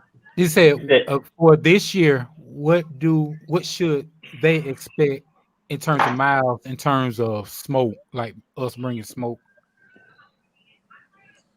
Just expect Miles College. That's as the head band director, I want to say that just though on the football field, we're gonna have that sound. We're gonna have that show. Prof. Mac and Prof. Knowles gonna have that music and that drill going. If you notice in the past, like last year we put the state of Texas on the field. The year before that, we unstoppable at the Queen City, Honda Battle of the Bands. You know, we're going to put on an awesome field presentation. And at Miles, field to me is more important than the stands. So I'm looking for an explosive first show this year. We are going to start July 26th. We have told our students we're going to have school person to person. Looking forward to having an explosive field show, and Prof Mac and Prof Knowledge they can talk about what their expectation for us. But the fifth quarter is left up to those guys. But the field show, that's up to me, and that's what I'm looking for a great field presentation. Y'all did have everybody playing the box this year, but I ain't gonna say nothing. Well, he said all three of us answered the question. So with me answering the question, first of all, with COVID going on, I'm prayerful. I'm prayerful that we're able to even have a football in the marching season, because, you know, to be honest, the CDC don't know what's going on. The White House don't know what's going on. Dr. Fauci don't know what's going on. Nobody knows what's going on in terms of COVID. We can predict that we're going to have a season next year, or, you know, but nobody really knows. Right. Nobody knows, you know. So Right. I'm just expecting for us to hopefully have a season, you know. And if we do have that season, just expect for, you know, for the smoke to come up. You know, you're gonna think it's we're gonna need a fire station, fire truck or something to blow it out. I'm just saying. I said, well, look, we're gonna bring Miles. You know, we got a brand. People, when you see Miles come on the field, when you hear us in the stands, we got a brand. We're gonna present that same brand. There's gonna be a lot of smoke, a lot of energy. You can expect the best field shows. You can expect fire rankings that's gonna get the crowd, you know, jumping. It's gonna get kids excited. It's gonna get everybody involved in our presentation of what we do. You know, so we all about energy. We always Prof Snipe, Prof Knowles, all three of us talk about energy all the time. You know, when you come in the band room, we gotta have energy. We on the field, we gotta have energy. You know, so that's the type of vibe, that's the type of culture we're trying to establish. We already established. We're just gonna push them over. Is there any bands y'all looking forward to seeing and giving some of that smoke? Repeat that. Yeah, because PJ just said, man, Alabama State gonna take over Alabama. Man, That's what he told me. Alabama State was most definitely about to take over. I'm a Bama State grad, but I don't think they're gonna have it though, boss. Hey, somebody tell Snipes, he can't hear us. Hey, ask the question again. Make sure you tell me what they say, because I'm time hearing them. Okay, so they're saying, I guess next year, who we expect to bring it against, basically. PJ, Mr. Howard came up here before we got on and said that I guess Alabama State is going to, I guess, prevail somehow, or this, that, and the third. So guess who? I thought that was cute. He said he gonna shake the scene. That's what he said. He said he's gonna shake the scene up next year. He said, yeah. PJ said he gonna shake the scene, the band scene up. Oh, against Miles or just the band scene? The band scene. The band. But you got a band. That's against everybody. If you got a band, he meant everybody. Did he say Miles College? He said everybody. He said everybody. No. Did he say MIL? Did he say Miles? I mean, he would have said Miles. So I'm guessing y'all first. Oh, okay. As long as he don't say Miles, because I make it personal quick. I find Alabama State. So don't play with me. Nobody play with me. Yeah. You know, Prof Snipes is real aggressive. Yeah, bro.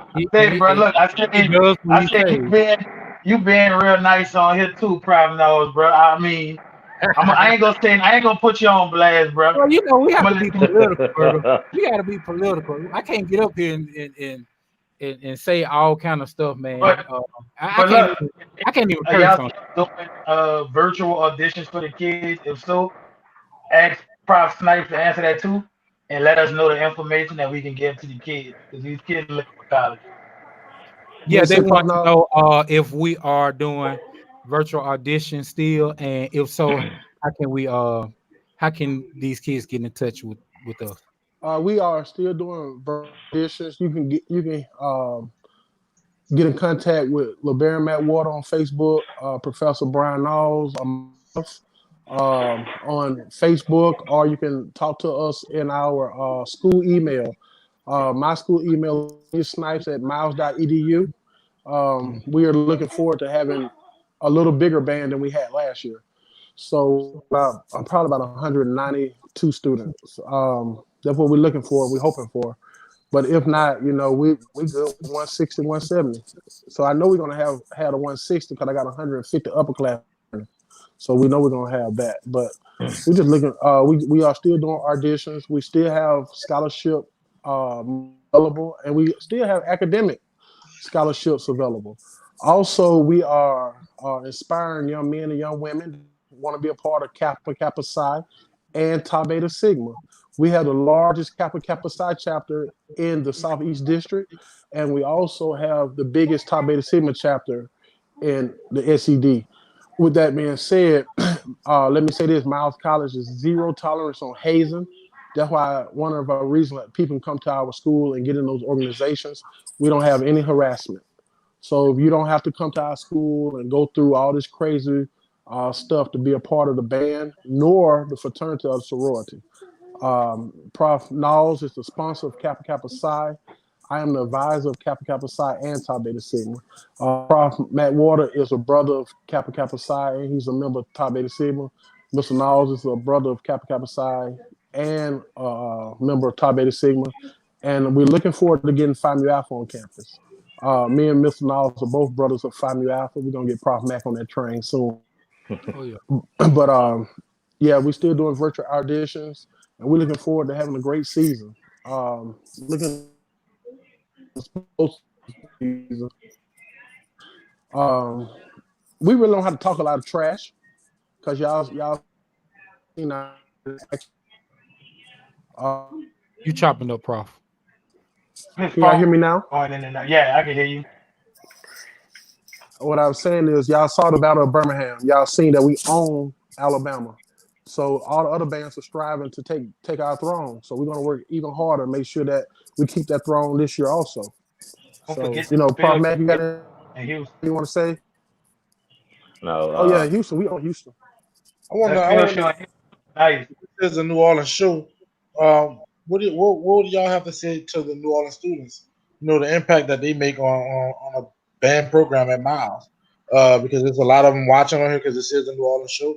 So, what are some things y'all would like to say to them? well, I'm gonna say this, and I always go ahead. have said this. Okay. The students from New Orleans. I would like to say this before Prof Mac interject. You guys have your own legacy. Stop going to the same school. When we have students to attend Miles from New Orleans, they You chopping up, Prof. Murphy is a brother of Kappa Kappa Psi now. Hashira Young, can you hear me? Yeah, Yeah, I we can can hear hear you. you. know. Shout Can you out hear to me? T Murphy, man. T Murphy, man. Yeah. Go ahead, Prof Mac or Prof Knowles. Any act on that because they can't hear me. Well, Yeah, basic. Well, go ahead, Prof. Matt. I, my interaction with New Orleans students, man, every student I ran across marching the band with from New Orleans, they always been awesome musicians. I'm talking about can play the horn upside down, all the way through, range, everything. And I love the work ethic, from New Orleans students. So just like Prof Slice said, stop going to the same schools. You got other bands out here that can give you great opportunities to number one, get your college degree and give you a great band experience, and that's what we do at Mount. We're gonna give you a great band experience. So we're gonna welcome, we're gonna make sure the students from New Orleans have a safe environment and they have a place that they feel like they belong. A lot of our students that come from New Orleans, they're a part of these same organizations, TBA, Kappa Kappa Psi, and they do very well in those organizations and do very well in the band as well. Proud Yeah, man, you summed it up. Yeah, one of our drum majors, Hashira Young, she's actually uh, uh, a native of New Orleans. So, hmm we definitely George, like you said, Terrence Murphy, who's outstanding trombone player, just a wonderful, wonderful guy, man. We've had just a number of people from New Orleans, man. And we want more. We want more New Orleans blood in our band, but at the same time, just like everybody else, we want everybody to be committed, and we want everybody to uh, want to be the best. Uh, be in our band. All right. That's a bet there. That's a bet I there. love the sound that New Orleans students bring. They bring that power. I love it. We got a lot of Landry Walker students in our band. A lot of them, at least 13 of them, 14 of them.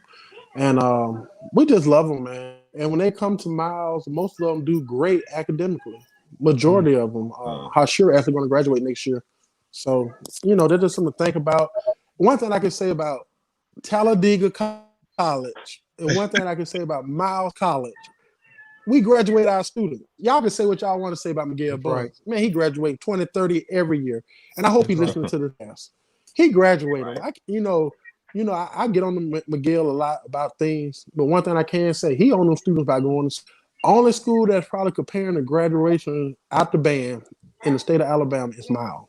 Miles and Talladega graduated 20. So if you go to them schools, yeah, you get an awesome band experience. But at the end of the day, you went to school to graduate. And we butt about graduating. We be on them by graduating. So, these high school band directors that's watching this tonight, it's your duty to get your kids to the best place where they can be successful. Not where you graduated from, because that might not be the best situation for them. Everybody can't go to a large university. Sometimes you have to go to a school where it's like a family atmosphere, where you're more than a number. You know what I'm saying? Schools like Talladega and Miles, I cannot continue to say this. The band directors know every student in the band. So to the kids in New Orleans who need that extra love sometimes, need that extra push, you need Prof Snipes on your butt following you to class. This is the school that you need to go to. Don't follow your friend because it's hype. Because at the end of the day, you ain't going to graduate. And when you don't graduate, guess what? What's the reason you borrowed that money to go to college anyway? You just wasted your money, your time. So everybody talking about that smoke, but who gonna be smoking on graduation day?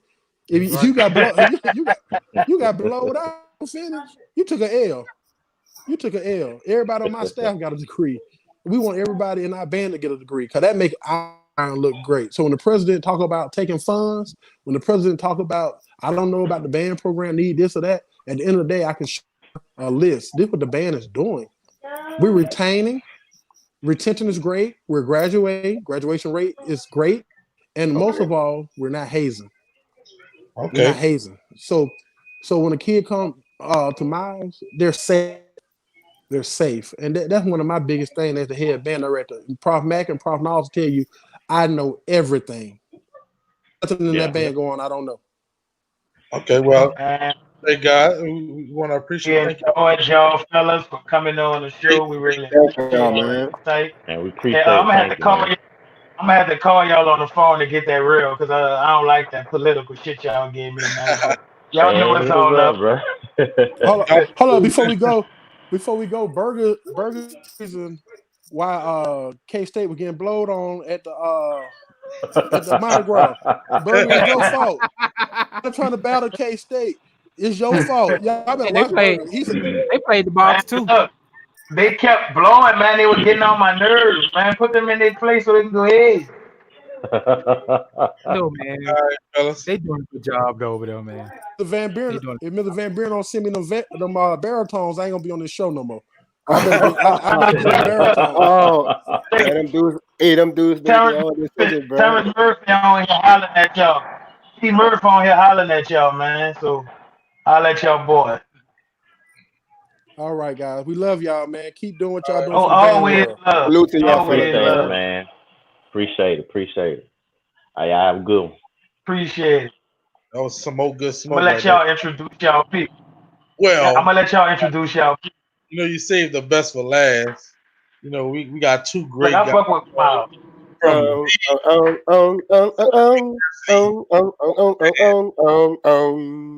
Often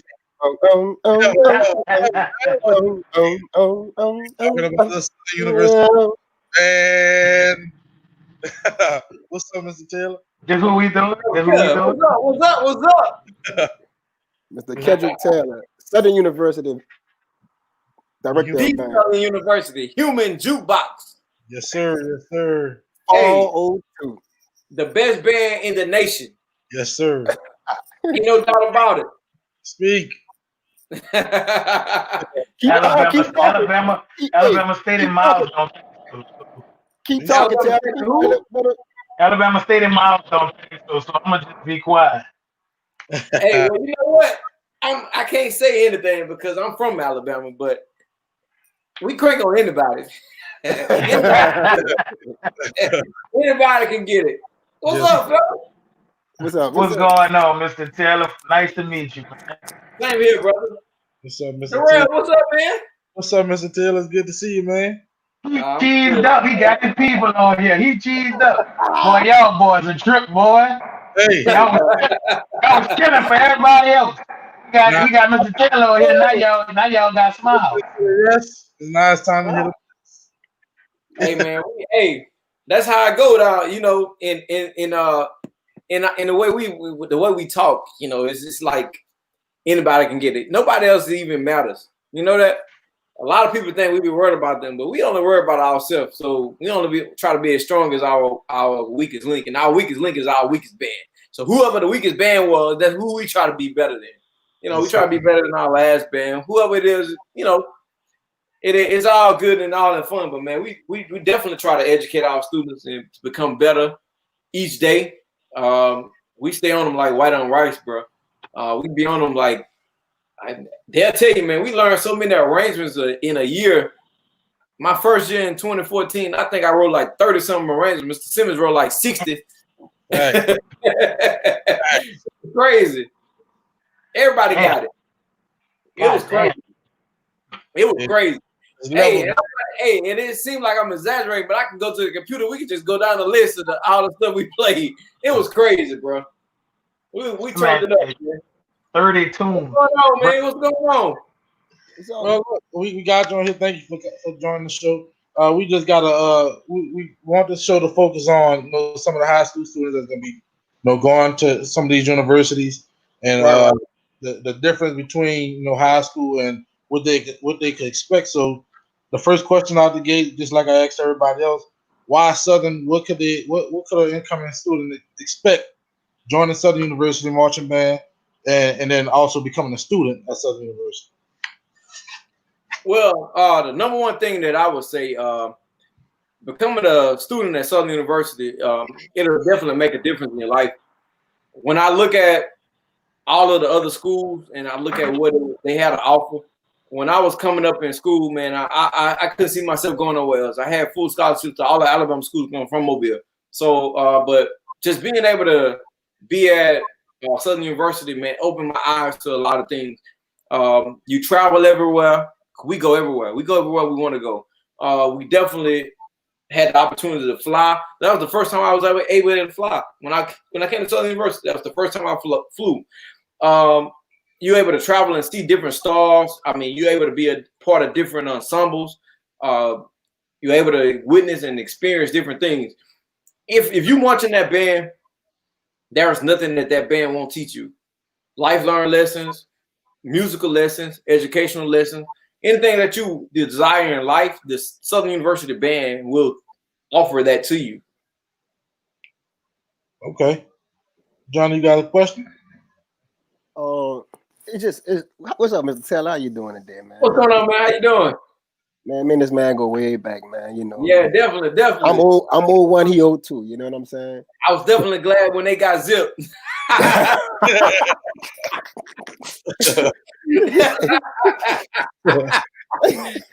Hey, John, I take it back. Shit, man, real. The funniest thing about Mr. Taylor, man, this was the first game. And everybody, if you know what Southern is, everybody just, before the game, we just be in the room, just chill, everybody's going crazy. And out the blue, Taylor just said, "Don't nobody go no effing well." Everybody just stopped. Everybody just stopped, man. So, man, that was one of the funniest moments I remember about Mr. Taylor, bro. And it wasn't that nice. It wasn't that nice, though. Don't make it seem so nice. It was. was like, man, what's going on? Everybody just stopped, like, and no, I don't think a crab ever. Everybody stopped. Everybody was on the floor. Everybody was on the floor. Hey, here go my question, man. Let me find out the full baritone players going to Southern. Let me find out. I don't know, man. Let me find out the full baritone players going to Southern. I don't know where they going. They going to Southern. Hey, I bet you don't know, Johnny. I bet you don't know. I mean, I let them choose where they going. That's why they got SU in their bio on Instagram. They got SU in their bio on Instagram, though. We supposed to ask Mr. Taylor questions, right? Yeah, right. All right. What are you looking for potential students to come to Southern University? Like, what's the additional requirements? Like, is there an interview process or like scholarship opportunities? It's definitely opportunities for scholarship. Man, I'm watching some great guys. And we definitely look at musicianship students that can play. A lot of students don't know, but we offer scholarships to students that have great potential and students that just flat out can play. We look at scales, rhythm. If you look at scales and rhythm, that's basically the foundation of a great musician.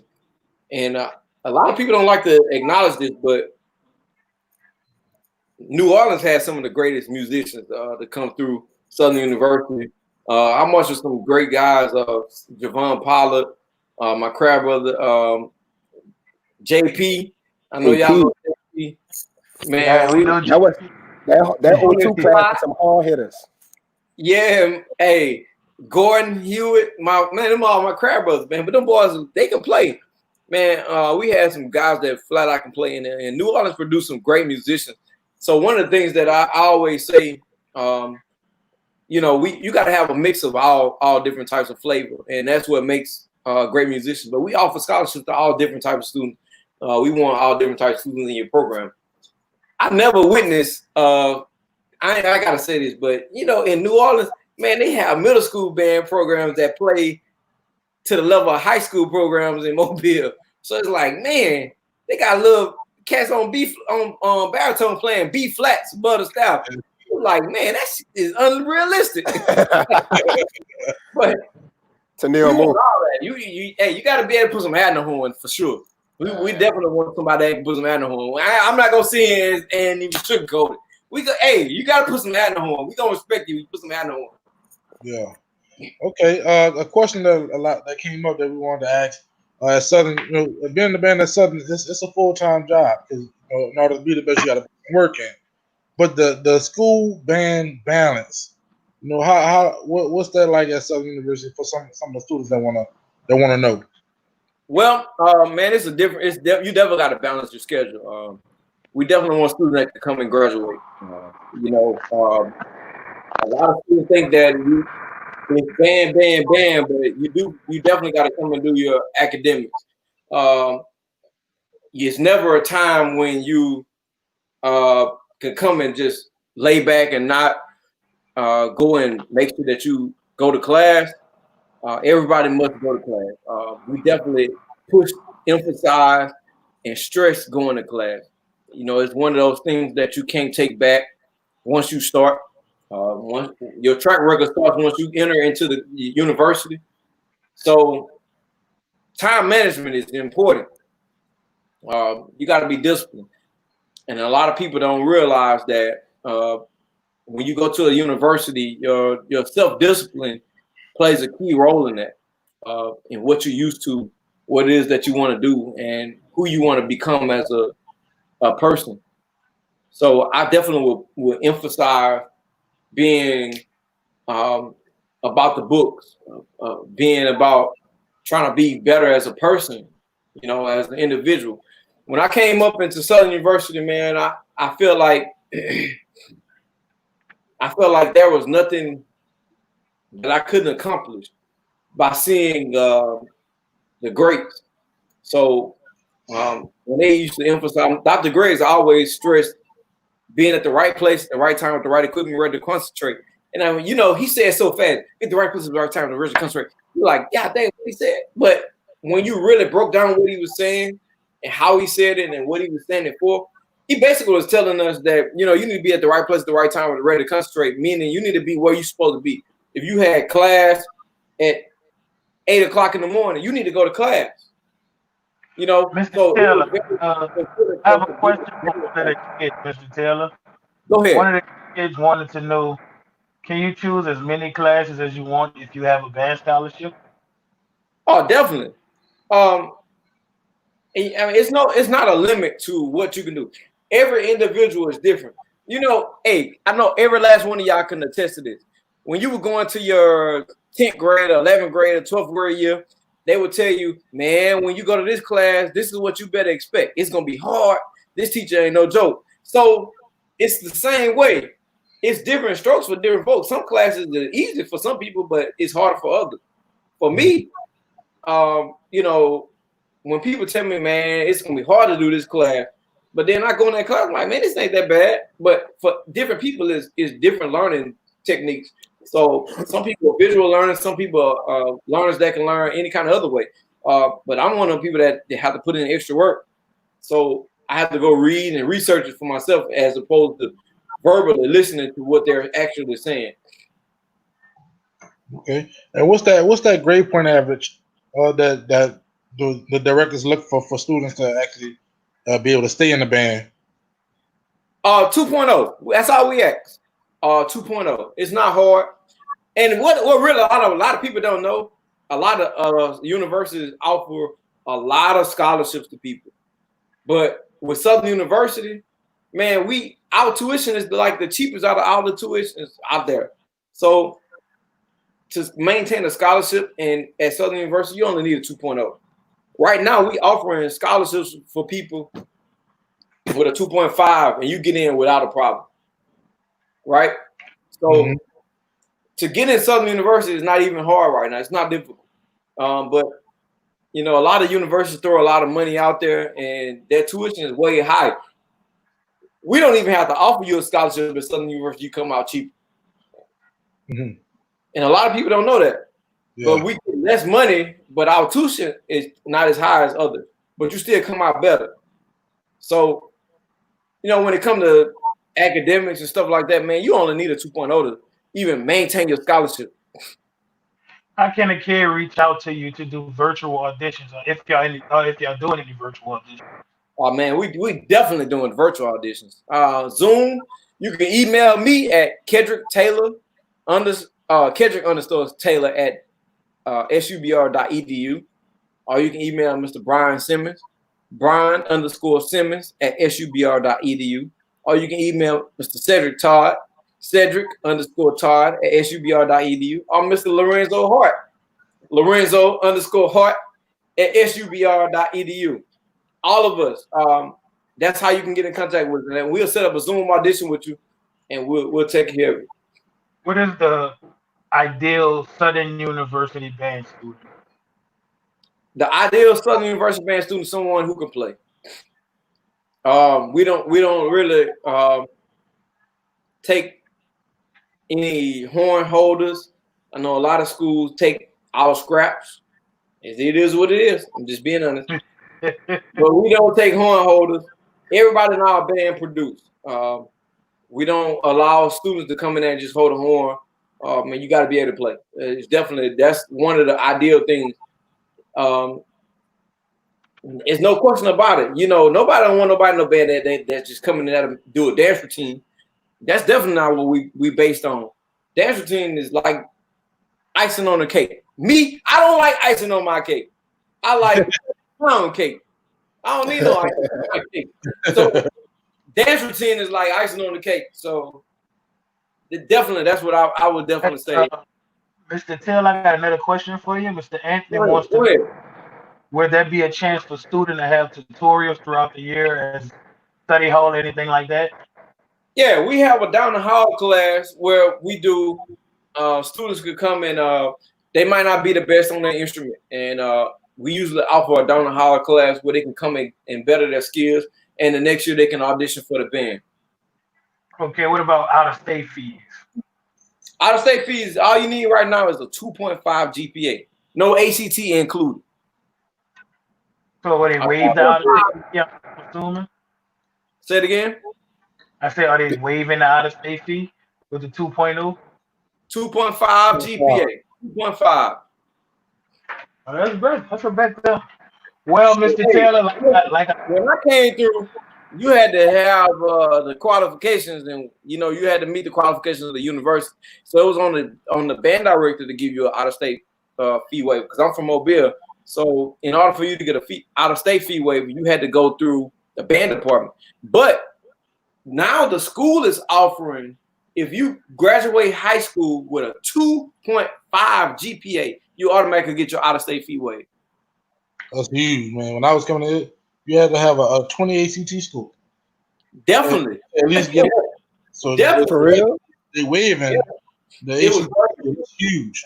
I know some people who couldn't come to school because of ACT score. So that's huge. Yeah, my little niece had a 4.0 GPA, but she had a 19 on the ACT. She couldn't get in. Damn. Man, I ain't know something was like when it was open enrollment when I went.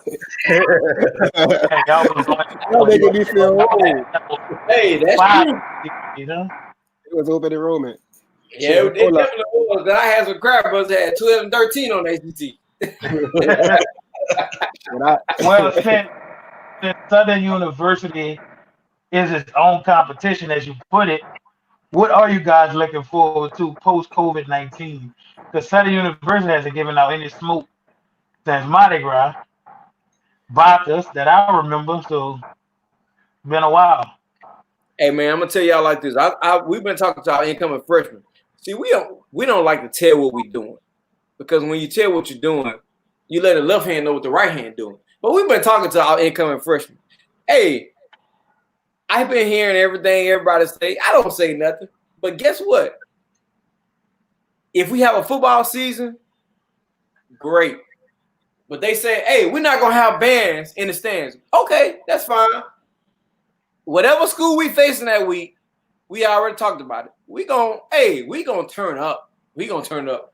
So everybody might have to watch virtually. They might not be able to be there in person, but you'll be able to see it live, because my boy Garrett Eggerson, he gonna come in there with the camera. Hey, and you know what?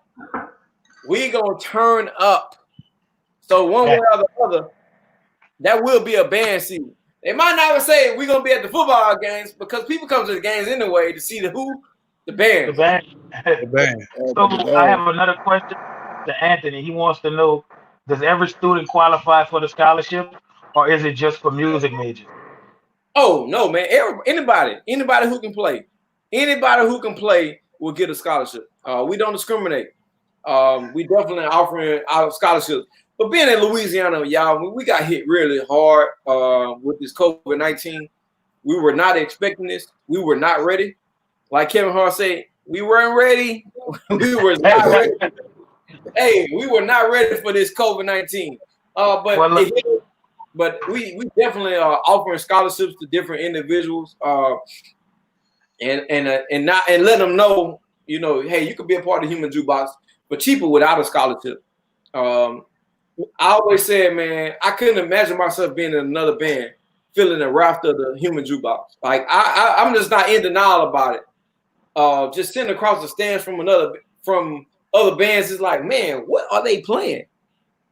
It's like I don't get it. Right. I'm gonna tell you this, man. Look, I was there. Y'all happy because Southern didn't lose the last time you started playing. They won the last time you started. Southern didn't lose the last time you started. They annihilated somebody. So Southern University, hey, they gotta win the last time they saw a band. Did we see somebody last time we saw somebody? It's on tape. Hey, I would like to believe I was just looking at this like the child abuse. The child abuse is on tape. Believe me when I say it. I got two things for you, man. Like when you say that, like hearing Southern University band in person, like I'm not gonna lie, what that was, not 2000. I heard Southern for Bayou Classic in 2000, and 911 was the song that made me come to Southern University. But I think this was this past year. Like when you hear Southern from across the field, man, when I heard that Batman that Brian Simmons wrote this year, and actually to hear that stuff in person, man, I was like, damn, it sounded like you was in a movie theater. You know what I'm saying? Like, and I'm not saying that because I went to Southern. I mean, I'm not saying that because I went to Southern. You are, but it's cool. You are. But Brian like, Simmons, to hear that, Brian Simmons like to write theater part. Brian Simmons be writing a whole theater for a movie. He do some crazy stuff. Nah, man, when I'm listening to that stuff, I'm like, man, what made you want to write that? Because, you know, I'm not gonna tell you no story, man. Since me and Brian came on the scene, the band scene has changed a whole lot. When I say that, I'm saying like as far as creativity, the type of music, the sound, the texture, the color, all that stuff, man, it matters. I hate when y'all compare us to other bands. You want me to tell you why? Because there's no comparison. It's like, okay, and I know everybody gonna get mad at me for saying this, but it's like chords and rhythm and the melody is one thing. That's what other bands do. But man, we add so much other stuff. We make you feel what we feel. That feeling that we feel it. We make you feel all of that. And it's like you can feel all of that in the arrangement. And then the other song, band will play a song that y'all notice. They're like, oh man, they hanging in there. It's like, what? You can't give me that. They hanging in there. That ain't fair. It's like, man, one is not a winner. Two is not the winner, but three nobody remembers. I am number one. Something has been number one for many years. It's hard to be number one for all these years. But one of the things we tired of y'all winning. Shit, can somebody get good enough to take y'all out? We tired. Can somebody be good enough to take y'all out? Hey, and that's the problem. If somebody come and make a little noise, they're like, "Oh, I heard them bark. I heard them bark." Or something. Y'all ready? Y'all ready? It's like we just killed them. What you talking about? Y'all ready? We just killed them. Hey, and that's what happened. Our staff is very versatile, man. We had a universal staff. Like everybody had different talents. I knew my role. Mr. Simmons knew his role. Everybody knew their role. It's like, man, everybody stayed in their lane. And that was the key thing that made us who we were.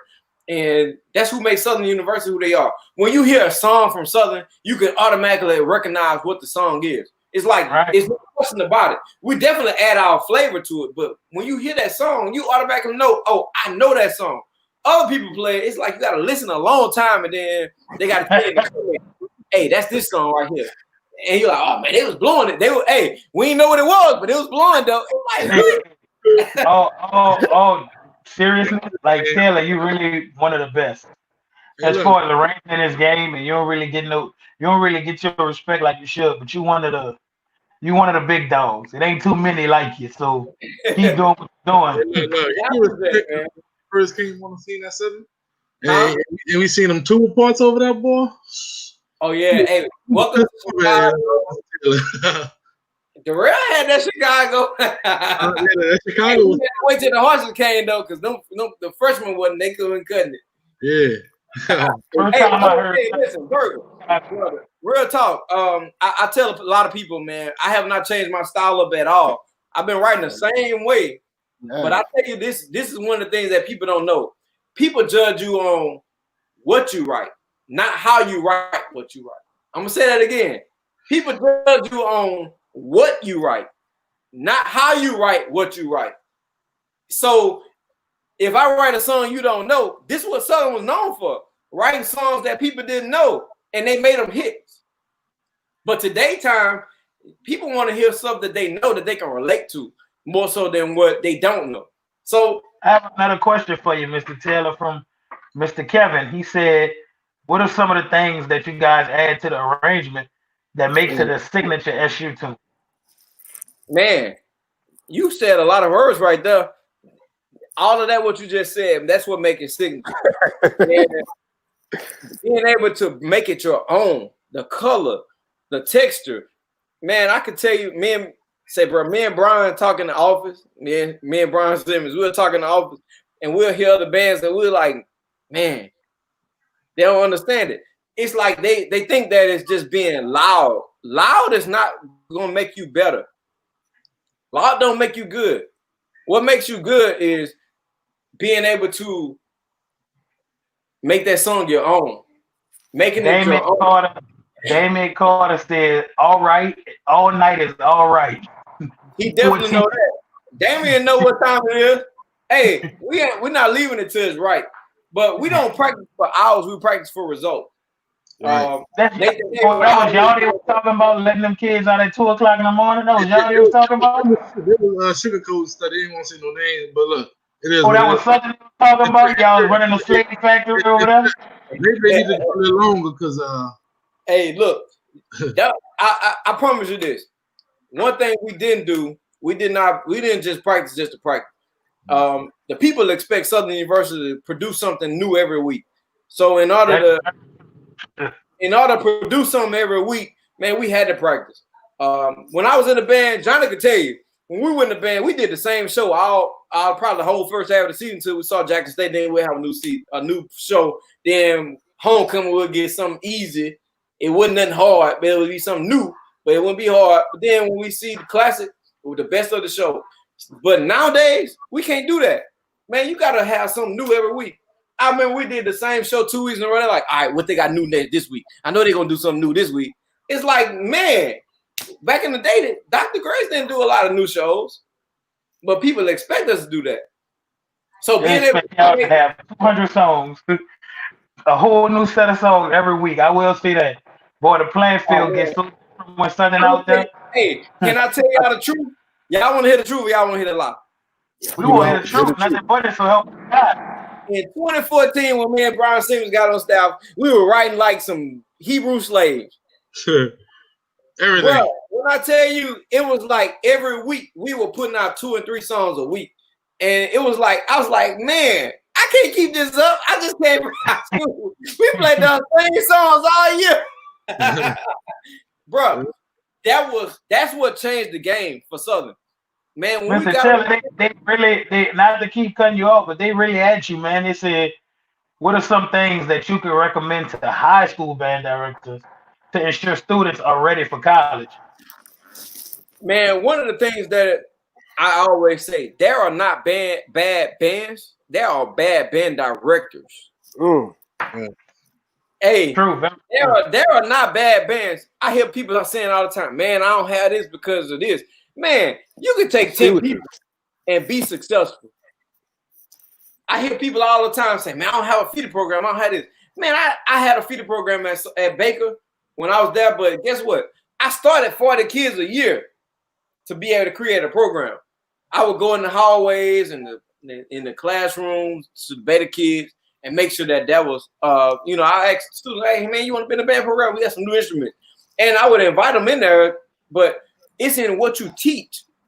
Mm-hmm. It's not about what you get. Some people can have a ready-made program, and you got some people that need actual students that know how to play before they can produce a program. So I would definitely say band directors make the difference in the program. When we see bands and they're not that great, it's not the band, it's not the students, because they call in people like us all the time. And they like, hey man, can you come and show us what it is we need to do? And guess what happened? We go in there in 1 week and make a big difference in that program. It's up in the consistency, man. You got to stay on these students, because every day I was like, hey man, do this, do that, do that.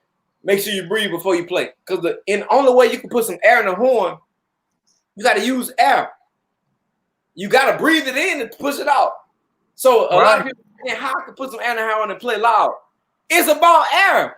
A lot of people think you got to do this and crank. That's how you crank. That's how you crank. No, man. It's about your air. Me and Javon Powell, and we used to be in the middle. We used to be sending that stuff. Hey, I'm telling you, they think it was about us doing this. We ain't do that. We was like this. That's the most you gonna get. Shout out to my boy Matambo.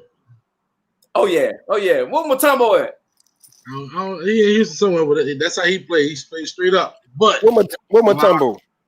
People will say, "Oh, Glenn sitting that," but that was But Tom was saying it straight up, sending that smoke, man, because he putting that air in that horn. But our applied instructor, Craig Hines, funny, bro. He would teach us that, man. Look, to be able to get that fat sound in your instrument, man, you had to push air in there, and I promise you, it works. It works. It works for sure. A lot of people used to always ask, "How Southern play like they do?" Man, we were all brass band, all brass. We didn't have, Johnny. What we had, like 2 clarinets, well, 3 clarinets, and 2 piccolo. About 2 piccolos, 3 clarinets, at least a good 14 sax. We had 14. I thought it was like 10. Might have been a little less. You had to play. You had to know how to play though. But we were all brass band, and man, I promise you, everybody. It was a cohesive group, and everybody taught each other how to do what we did. We knew the system, and so Southern University is a legacy, man. It's a system been in place for many years, and all we doing is adding to it the creativity, man, and that's the hard part. The base of the Southern University band is there. It ain't nothing that you can say about the base of Southern University band. The only thing you can say now is, hey, man, they playing together, they releasing together, they attacking together. That's what we doing. And people are like, oh, man, they ain't aggressive. Man, you crazy. You standing in front of that band, you gonna feel that smoke. And, hey, you know it's coming. With all the downtime you've been having, I know you got to be writing like crazy. I know you can't wait to put some of that. I know you've been writing like crazy. You told me 32 the first year. That's a lot of tunes. Hey, listen, we've been doing some stuff, but more so than anything, man, I've been trying to make sure we have a band program. We've been trying to put different things in place. You know, we got the social distancing stuff going on, so we got to make sure we have a plan of action in place so we can have a season. We definitely probably going to be on campus, so we just having to make sure that we have a plan of action in place, so we can make sure that we are able to be on campus. So I've been doing that much. So the assistant's been writing more than me, but I've been getting my little shine. I know you've been getting your little shine, bro. Hey, kid, I got something. I know a lot of people really don't know, never really heard your bands before you even came to became Southern assistant band director. You was at Baker High School. Correct. You had. I knew him from Baker, and it was great field shows, man. Field shows, but your arrangements was on point. And I used to tell you, come out and say, bro, you gonna be at Southern soon. I used to be like, man, hey, one of the humblest dudes I know, man. I used to be like, man, I'm not going out. And that, you know, but man, I know you have a lot of faith in God, man, and God is blessing you, man. God has blessed you with a lot of talent, man. You know what I'm saying? And I just, you know, and I like what you're doing up there, like the whole staff is doing up there. And it's not just you, it's a lot of the colleges, a lot of the staffs are doing a lot of different things for these kids, like, and showing them the ropes of how to graduate. You know what I'm saying? Like, I appreciate all the college band directors that's putting in the time and work, that's sending, not grabbing kids, but pushing them for education. You know what I'm saying? I appreciate that. Man, listen, we are, one of the things that I can tell you for sure, man, when I was at Baker, I had a lot of fun educating and making sure that the students understood what we did, what else that we were doing. More so than anything, I promise you this, man. This is always my prayer, and I would encourage anybody to stick to their guns. But my prayer has always been to be in a powerful position to be able to tell students the truth. I just want to make sure that everybody know that in order to be successful, man, you got to stick to what it is that you believe in. And I just believe that teaching music was the best thing, man. And teaching music and not trying to go astray from that, man. Teach what you know. And a lot of band directors are not as successful in life because they want to do what other people want them to do, man. You got to do what you call to do. And that's always what I always did, man. I just wanted to always be great at what I did, and I always wanted to give my students my all. You ask any student I ever taught, we never had a free day. It was no free days in our class. We never watched movies. We never played cards. We never played Uno or none of that. man, it was always about all work, you know. So I always tell the students now, man, what you put in is what you get out. If you don't put nothing in, don't expect nothing out. Man, so hard work pays off in the end. Man, Mr. Johnny over there on mute. Man, my bad. Hey, Mr. Taylor, man, we appreciate you coming on. I think we got one more guest about to come on. Okay. We got one more guest about to come on, man. We really appreciate you. I mean, what you doing for the kids. I think, is Brian coming on next? Yeah, Brian is coming on next. Brian Simmons is coming on next. He's going to talk about his journey through the city of New Orleans to Southern University. But man, I appreciate a treat. Man, but I appreciate all the college directors for what they're doing. Hey, man, I want to shout out all the college band directors, man, especially the SWAC, the MEAC, and all the other guys. Tell us how you really feel. Well, don't care about other people. Hey, anybody can get it, but guess what? Anybody who step up is gonna get it. But I definitely want to shout out the Snipes, Willie Snipes, and all of the Miles College, B Niles, and all of my fellas over there. And I want to shout out J State, Mr. Little. Congratulations. Welcome. We're gonna give you a welcome to the SWAC package. Yes. Salute. Hey, we're definitely gonna give you a welcome to the SWAC package. My boy over there, A&M, Carlton Wright. Hey man, he a solid dude. Hey, Mississippi Valley, all the women in Grambling.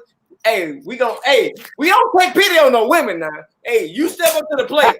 You gotta get it. You gotta get it. Dr. Grace, Johnny, what Dr. Grace would say? You gotta get it, man. Hey, well, I forgot that quote. Hey, you say on Sunday morning, it might stop hurting. Hey, shout out to all the women out there, man. That come out there and produce all the time. Willie Snipes, I see you out there, son. But hey, guess what? All of the SWAC directors, man, it's definitely an honor, man, to be upon all of you guys, man. Everybody working hard, but our opponent is ourselves. We definitely don't look for other people to be our opponent. Look, our best. You go, I gotta say this. PJ said that Alabama State is getting ready to shake up the SWAC. And I just want to know, what do you have to say? The man said Alabama State is getting ready to shake shit up in the SWAC. So I'm trying to say, hey, this is what y'all do. Y'all always give people a pass when they get a little better than what they were. They like, oh man, they got with Southern, man. They got with Southern. Man, we smash everybody every year. But just because they come with a little fun, y'all know, y'all like, hey man, they got with Southern, man. They got with Southern. It's like Holyfield. You see Holyfield, 50 years old, but he training right now and he knocking niggas out. Man, niggas out for 50 years, 60 years. And guess what? Everybody's still saying, man, they got with them, though. They got with them. Hey, 1 is a winner, 2 nobody remember, and 3 is definitely not in the category. Man, come on, man. Hey, we are talking about Bama State, Bama A&M, Bama Alcorn, Bama J State, all of them gonna get it. There ain't no question about it. Hey, Bama J State, like we do every year, bro. Hey, this year we really gonna bring that stink. Everybody talking about we got all these tubas. Ain't no band in tuba. Everybody wanna come with all these. The dog team and the cat team and all the rest of them. Hey, let them people have their gimmick. They need their gimmick. You tell them. Hey, they need their fireworks too, huh? Release the white horses, man. Hey, man, y'all got me cut up, man. You talking about some fireworks. Mr. Taylor, we're going to let you go, man. We're going to let you go, man. We're going to break Brian to the down. Hey, appreciate it, bro. I appreciate y'all. Thank you for coming on, Mr. Taylor. We really appreciate it, man. Taylor for president. Well, y'all can go ahead and introduce this next man. He's not like he need an introduction, but y'all go ahead and introduce him. Okay.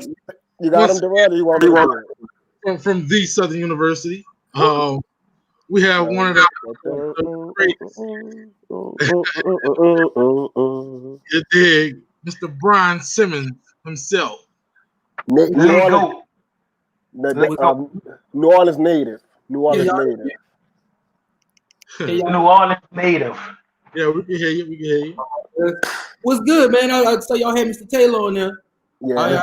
I was in here just chilling, just going through some stuff, taking some notes, just for some stuff that we got coming up. But how did all the band directors do? Everybody basically Everybody get some insightful information on attending their colleges and requirements and academic requirements. So we're bringing Mr. Simmons on to basically talk to the kids that's in the same shoes, walking through the same streets you walk through, that may want to be the next Brian Simmons one day. They're aiming low, man. Aim higher. Aim for better success. Aim for higher pay. Aim for better looks. I promise you, you'll go somewhere. Man, I mean, I think the first thing kids got to understand is, man, listen to your band director. Too many times students, they don't heed the information that band directors give them. We take band to play when band can actually be a way of life. Band can really take you places.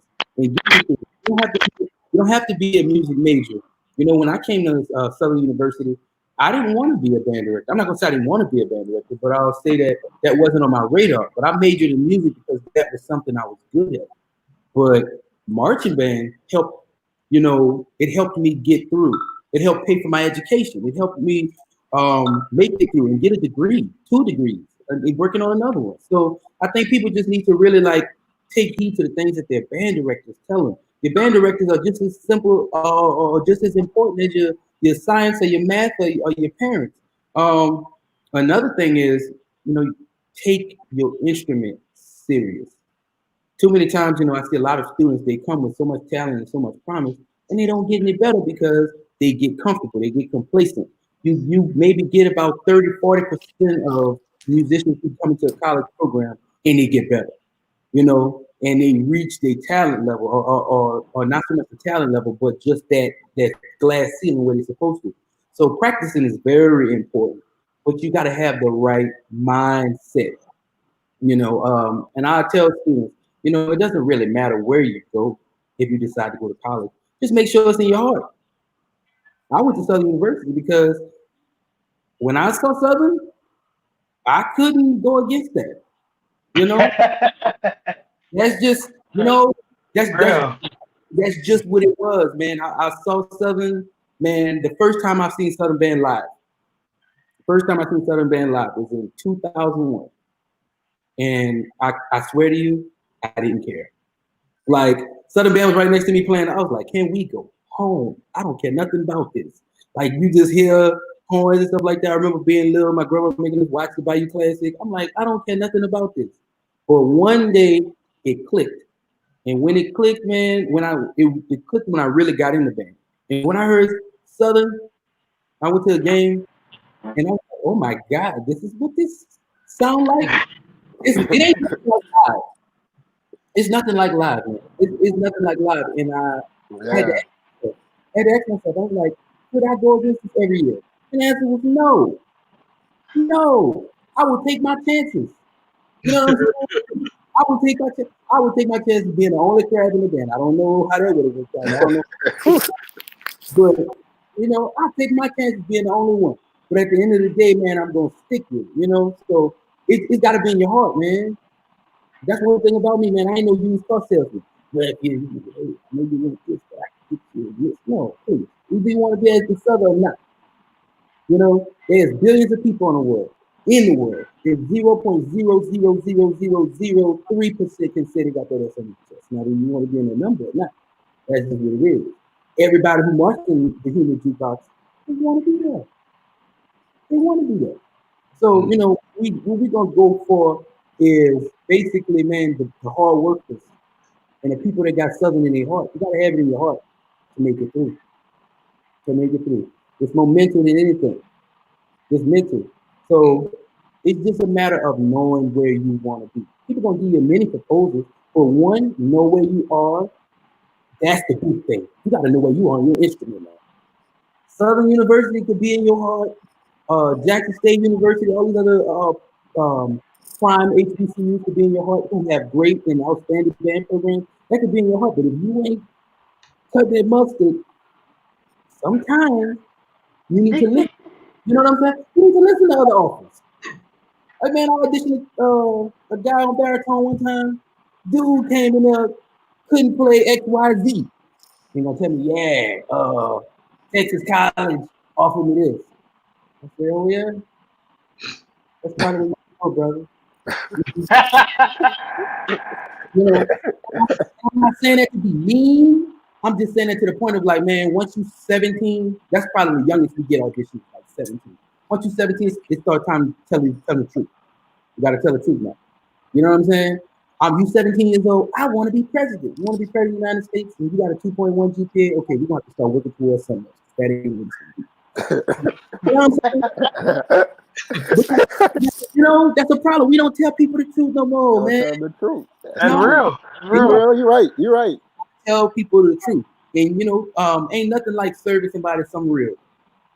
Ain't nothing like it. And I promise you, once you serve them real, oh, that's all they gonna want now.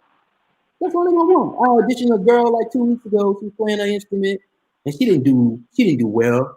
But I told her, you know, baby, it's okay. You know, you barely made it, but I'll give you a shot. You know, you got just enough to do what I need you to do. But baby, that ain't it. I need you to get better. Next day I wake up, I got a 4-paragraph long email from her. Thank you. I'm so sorry, and I'm gonna get better. I'm like, good. That's it, man. Yeah, that's it, man. Hey, I turn people away. Yeah, I turn them away because COVID. I don't care if it's COVID, Katrina, the rapture. Southern University, that ain't gonna happen. You know what I'm saying? That's not gonna happen. I'm sorry. Because the band itself wasn't founded on, you know, bare minimum. Right. And you, as a student, man, you got to think everywhere you go. Everywhere you go, you have to think that this is top notch, and you must have respect for that program. So when you have respect for that program, man, you got to come prepared. And also, nobody want to hear your excuses. You know the worst thing I hear during audition? Okay, hold on. No, hold on. No, brother. Don't play your horn. Play them scales. You know why? Guess what? You called me. I didn't call you. So you told me you was ready. This is your interview. You know what I'm saying, man? Don't try to. You ain't gonna talk your way in. So man, it's about preparing students, man. And just because your band director is such and such and such and such, who marched in the such and such band in 1980, such and such, 1970, what? You're gonna be in the band. That don't mean you're gonna be in the band, man. So I think it's time that we start bringing students into organizations on their own merit. You gonna earn it. Oh yeah, this is my student right here, man. He's stamped. I'm telling you, he the one. Okay, well he'll show me that if that's the case, and if not, you know, there's always next year. You know, so, hey, that's just what it is, man. This ain't no everybody band. You know what I'm saying? But most bands shouldn't be that way. You know, if you're starting a band from the ground up, you can take some students who not as ready because you got to have a product. You know, you have to have you have to bring in numbers. You have to bring in numbers. But at the end of the day, man, we just not gonna take anybody just to say we got an army. So, okay. Brian, what's in true legends and new legends and great legends, new legends? How could they reach you for virtual auditions? I know that's one question we asked for everybody, and it got Mr. Taylor. But what's your email? It's Brian_Simmons at subr.edu. So if you remember Brian_Simmons, that's all you got to remember. SU Southern University, BR Baton Rouge. You know, you just heard it. You gotta be ready when you audition because it's gotta be your best.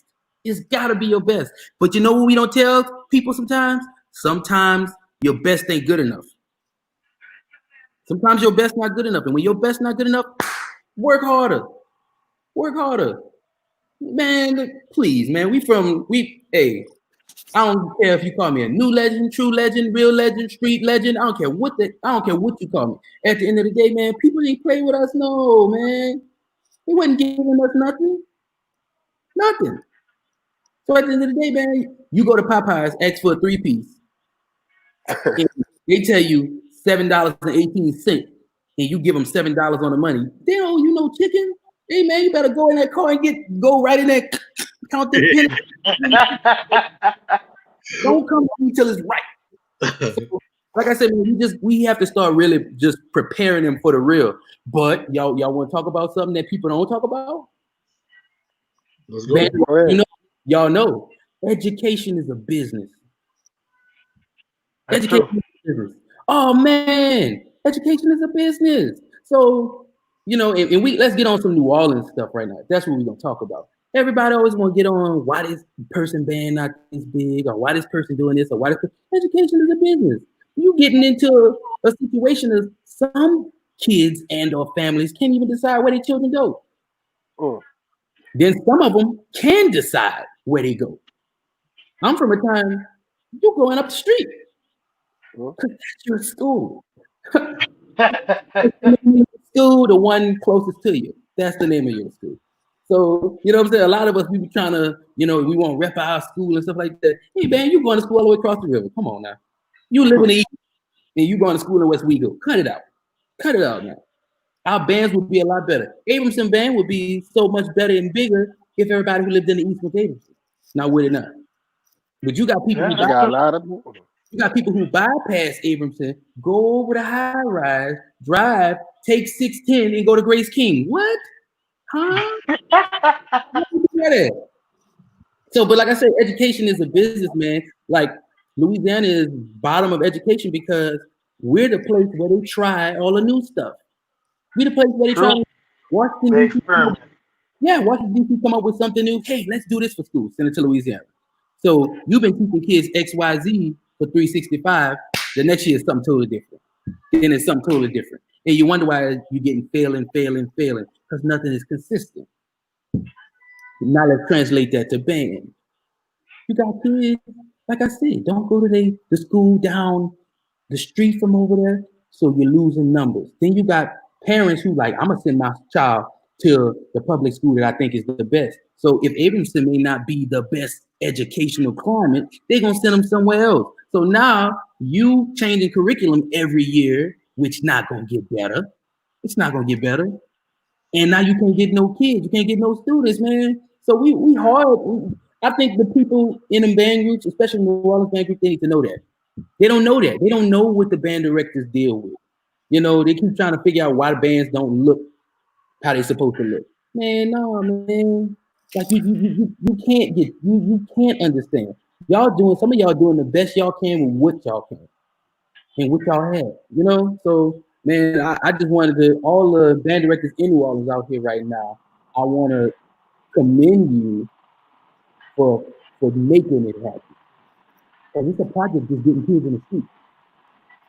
And New Orleans is the fastest paced band community in the country, in my opinion. It's fast paced.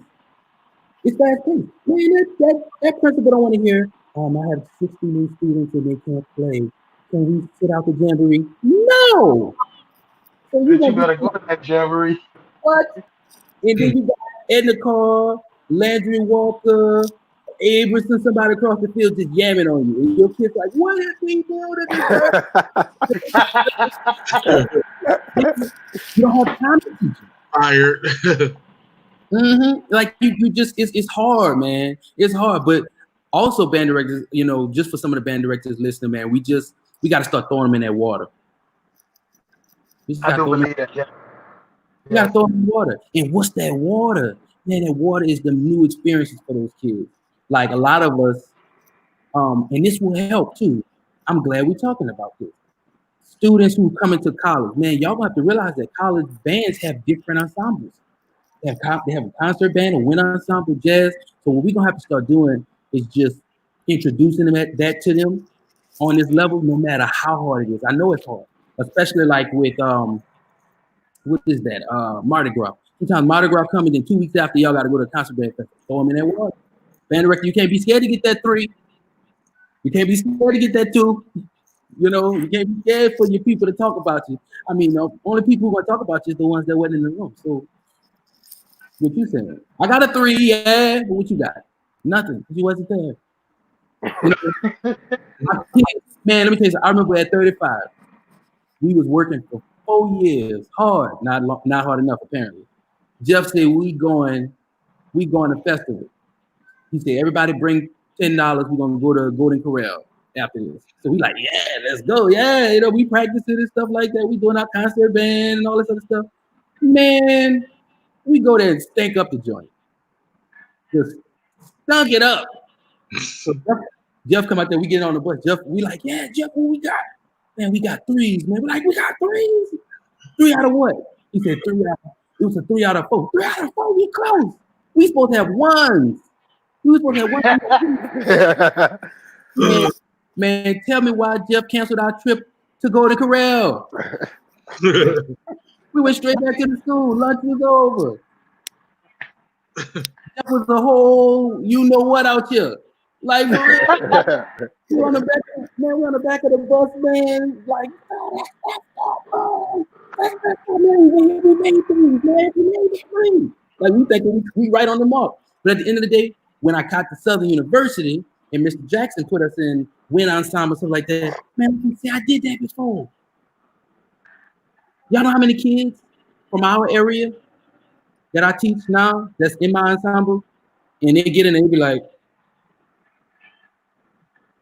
they don't know what's going on. Then as soon as we play in the warm-up, they're like, this is the most beautiful thing I ever heard in my life. And I'm just like, I know the feeling. Sad, man. That's sad. So we got to start introducing those kids to some other kind of music. And I know we like to call it the white music. That's what we like to say, the white music. Man, but worry about the music. It ain't got to like it. Y'all mamas made y'all eat greens and cabbage and salad and all that other stuff like that. You ain't have to like it, but you needed it. It helped you. Got you at the table throwing up because you don't like it. You got to eat it, dude. Exactly. And now, at the end of the day, you throwing all kind of ham hocks, turkey necks, and stuff in your greens. Like, you know, so we just got to get those kids some more exposure, man. New Orleans is a very rich place, rich in tradition, rich in music, man. And I think we fail it. We fail it. Because band is a part of what? Music education. We got to teach them kids. You can't teach them 1, 2, 2 and 3, yam. You can't teach them that. That ain't enough. Man, they got to be able to speak that language, man. And students, you have to be able to speak that language. You live in 2020 where everybody got a cell phone, everybody got Google, everybody got YouTube. You can no longer say you have a reason to not know anything you want to know. It's at your fingertips. It's at your fingertips. Let's keep it real. Little Johnny from the Mouth, you don't know your scales? Go on Google or YouTube. There's gonna be a Caucasian man with your instrument who's gonna teach you every skill. Come on, man. And kids, we can't blame them band directors no more either. Band directors, I know we try. I know we trying, man. We working hard. We trying, but man, it's just all about accountability, brother. It's about accountability, But that's a whole nother topic too. But what else y'all want to talk about? Why y'all got Mr. Simmons, I got a question. I got a proposal. Mr. Simmons. So I really want you whenever we could get together. I really want you to have a 1-day band camp in the city of New Orleans. A Saturday, like everybody could come. Because when you came, but no. Reason why I'm saying it is because we could start off like that, but when you came rehearse the All-Star Band, maybe like 2 years ago, when you came, I forgot what song it was. Like the kids gravitated to you. I saw a difference in the kids, and I think the kids really respect you as an individual. You know what I'm saying? And moving forward, if we, maybe the band, high school band directors, we can get together and we can create that environment. I know it might be because when we do All-Star Band, it's kind of still y'all kind of still in the season of the Southern. So maybe I don't know, maybe in the spring or something. Man, that's not hard to do, And again, man, with that being said, yo, let me tell you the key. It's not who I am, my name. It's not that. It's who I am. One thing I learned that no matter if you bring me to Alaska, Rhode Island, or Berlin, Germany, I'm gonna be me. And what I expect is not gonna change. I don't care if I don't know your name. You can't be, and just as a teacher and instructor, man, you can't be scared. You can't be scared. I didn't know none of them kids from nobody. Some of the teachers like that little boy, hey brother, what's going on, man? Hey, no, not up in here. And he like, yeah, you know. So when you get in front of those kids, man, you have to be unapologetically yourself. And you can't apologize. You can't apologize for trying to make them sound good.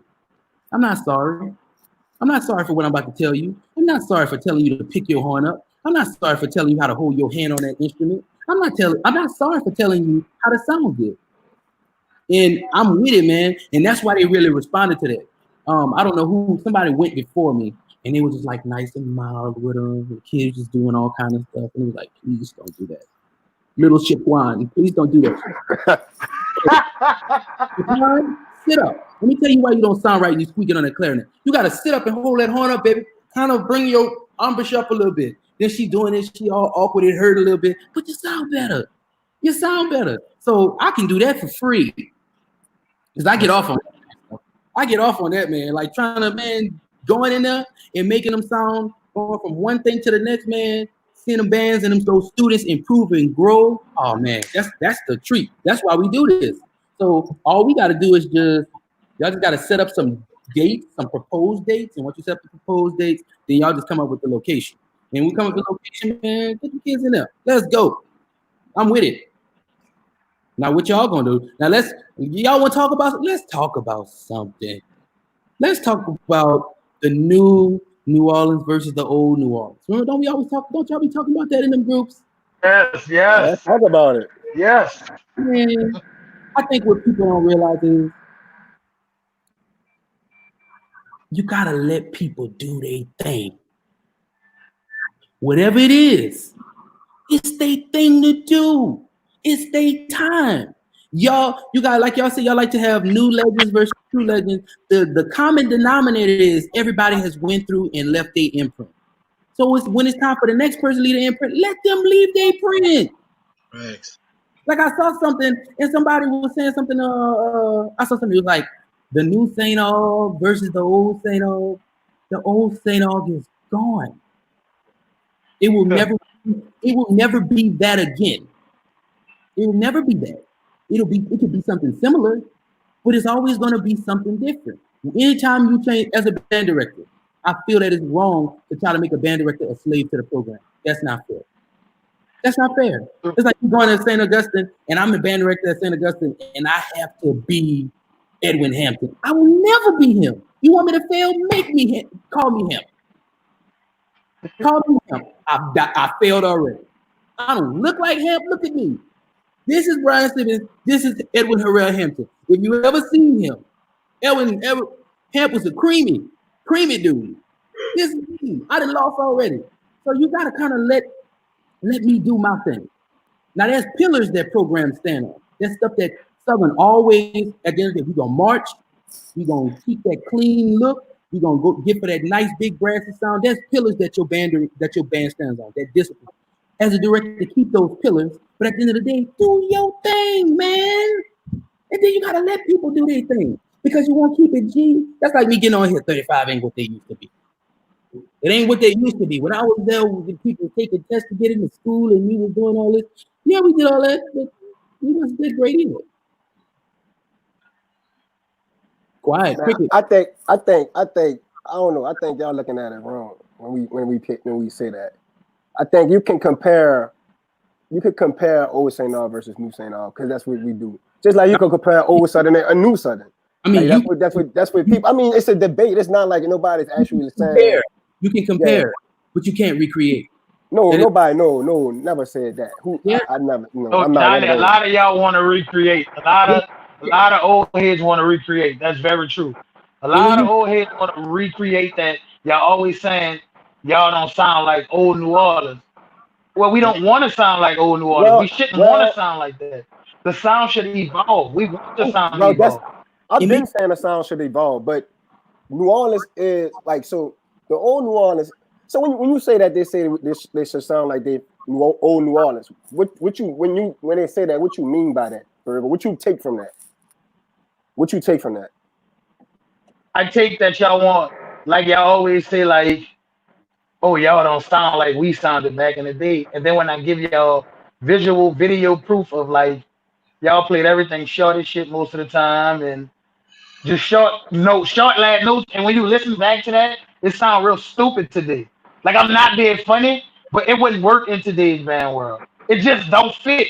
And it was like y'all didn't sound like the 80s. The 80s had their sound, and then the 90s came along. 90s had their sound, and the 80s complained on the 90s. Oh, y'all destroying our sound. We ain't sound like that in my era. And that's what y'all doing these kids today. Like Kenneth said on the last show, we blaming it on Katrina, but bands started falling off around 2003, 2004. But that's so how can we blame it on Katrina? Well, let's make it even bigger than that. There's no such. Let's keep it G now. There's no such thing as really old New Orleans versus New Orleans is just era. It's just a time period. It's not there's not a definitive thing because where does the sound come from? The sound comes from whatever the band director expects out of the student. It comes from whoever's over their program, you know. And then at the end of the day, you have to think about where does the band director come from? What do they know? Some bands got their sound like because the band director couldn't properly, you know what I'm saying, get out of the students what they wanted. And then some band directors basically said, this is what I want, and this is what it's going to be. That's not New Orleans. That's that person. You will never be able to recreate what that person wants, only your interpretation of what that person wants. It's all different. So one thing I'm going to say, like, for as let's talk about one thing New Orleans bands has always been. New Orleans bands have always had a strong sound. Strong sound. So when you say the New Orleans sound, that is one of the sounds when you say the strong sound. We all know that, well, I don't know about all, but I know music evolve over time. Berger, we didn't have this conversation. I'm not trying to make A be the old A. If you stay stuck in the old days in this new era, you're not going to succeed. Where does strong sound come from, John? Where the strong sound come from? I mean, I guess over time. It comes from over time, from the 80s to the 90s to the thousands. Like that comes over time. It comes from over time, but it comes from teaching, and it comes from everybody doing their part. See, sometimes it's not necessarily saying, like, you think some people don't want their band to be strong? They may want their band to be strong, but everybody got to do their part for the band to be strong. And everybody has to be, if me, Darrell, and Byron, all three of us punch you right now, that's going to be a nice blow, ain't it? Versus Brian just trying to just punch for three people. That, it all comes in rehearsal. It all comes in taking time. You can't crank what you don't know. That's true. That's true. But I still think. But Berg, let's go back to back in the days. When you first heard the band, or first heard a New Orleans band, the first thing that caught your eye was how strong they was. Yeah, how strong they was. But everybody knew their part. Most. But how strong? So when you a child, a lot of the power back then. Not saying every band, but a lot of the power back then came from everybody playing the same note. That's bullshit. That's bullshit. I'm not saying everybody did it. That's what a lot of the tapes don't lie, Johnny. A lot of bands was playing one chord. That's bullshit. Everybody ain't play the same. I'm not saying maybe your band didn't do it. The tapes are lying. The tapes are lying. You mean to tell me it's on YouTube? So you said everybody playing. All you say with the trombone. You used to say the trombones playing the same part. Just say the trombone playing the same. Not the whole band. I'm not gonna get into whether all the trombones play the same part or everybody play the same part. But if everybody's playing, that's where power is created. Yeah. There is no power in one thing, and that is why bands lack that sound. The bands lack the sound is because you're trying to recreate power, but you don't have the instrumentation to recreate that power. And then you just said, you was like, when you was a child. You had power when you were a child, but we were kids. We all adults.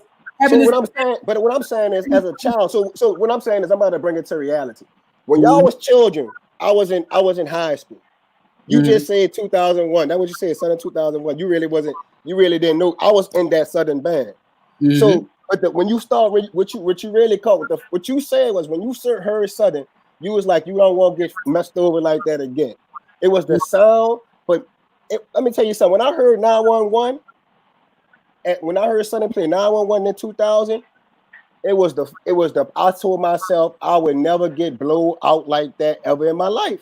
You know what I'm saying? It was the power that caught me. So when you're a child and you in New Orleans, the power catch you. So when I'm saying this in today, you can't have a New Orleans band.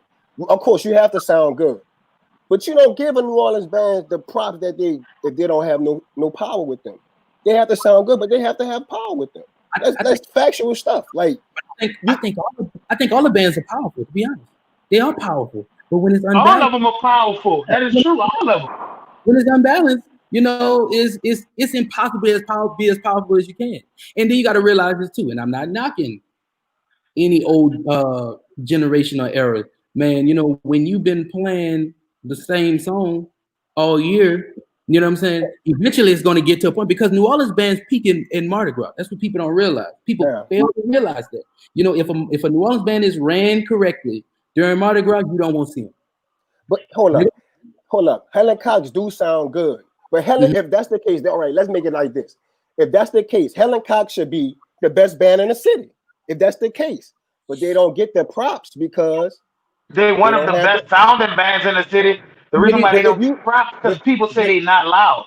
That's why in New Orleans. That's what I'm telling you. In New Orleans, you have to sound good and have power, and we know that. Come on, man. Let's be factual. Because if that's the case, Helen Cox would be the best band in the city of New Orleans. Ain't ups and downs about it.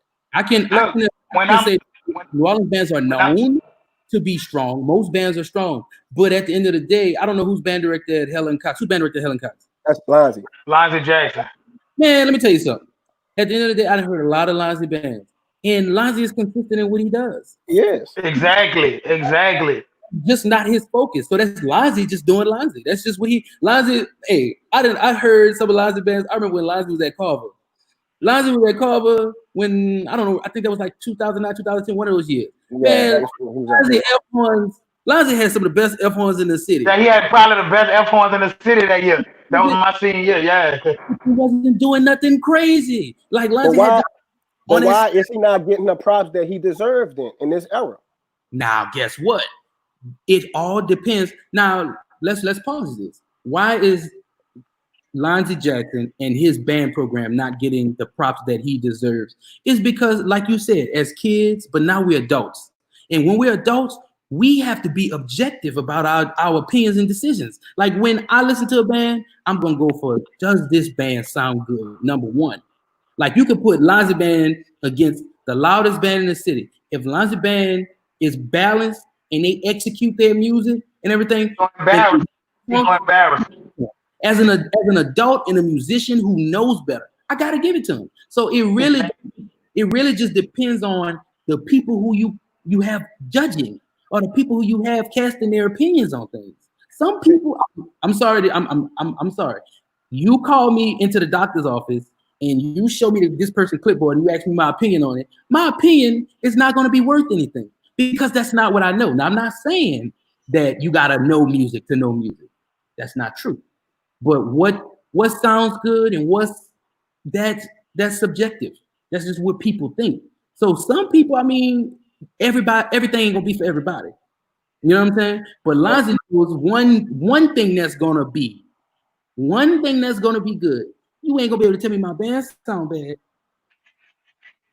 You know what I'm saying? No, what's that? You ain't gonna be able to tell me my band. You can say what you want, but you ain't gonna be able to tell me my band sound bad. And I would even go as far as Lonzy type of person. You ain't gonna be able to tell me your band sound better than mine. Mm-hmm. It really. But what I'm saying is this: y'all knew cats ain't no different from us old cats.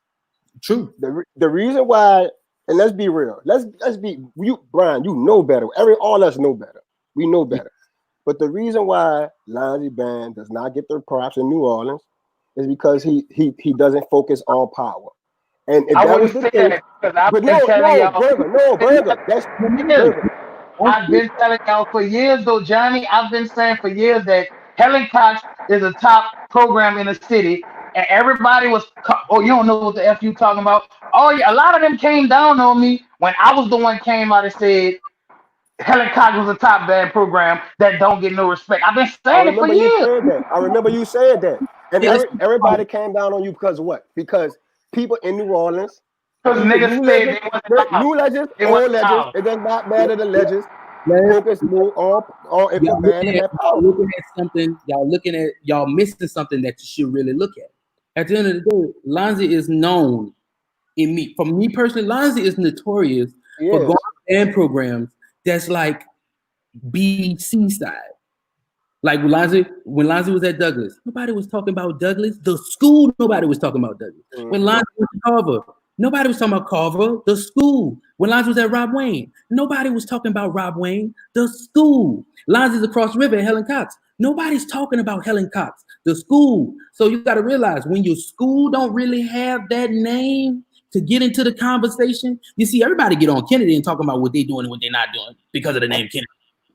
Yeah, that's true. The name matters. So sometimes you can be somewhere, and if the school's name ain't really popping, nobody ain't gonna be really checking. But that don't mean that you can't do your job. You know what I'm saying?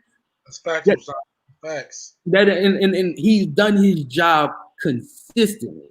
You know, anytime Lonzy can take some project dudes, hood dudes who can't blow their nose and show up to a performance and like turn it out, man, that's respect. And Didn't Abe battle Helen Cox this year for the Bayou Classic Parade? How that turned out? It turned out nice. What you think? I'm asking you. You battled him? Let me tell you this. I love Lonzy. Like that's like my mentor, one of my mentors, dude. I don't. That's one dude. I'll tell you, I would never get in an argument about like the band. Like let me tell you, people be thinking Let me tell you, I got a lot of respect for some band directors. Like the Wilson. I don't never really say nothing about him. Lonzy is not a cat I would say nothing about. You know what I'm saying? Like I got a lot of respect for Lonzy. But what I'm trying to get everybody to realize is he deserves more respect than he gets for his band.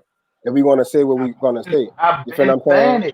And I feel like the mindset of New Orleans cats is the same. You can't change the amount of food, though, Johnny. You can't change the amount of food. Listen, I literally I made a post right after parade season, and I said John Eric, Helen Cox was two band programs that nobody gave no respect to, and they damn near sounded better than everybody else. And there are two schools that nobody checking for.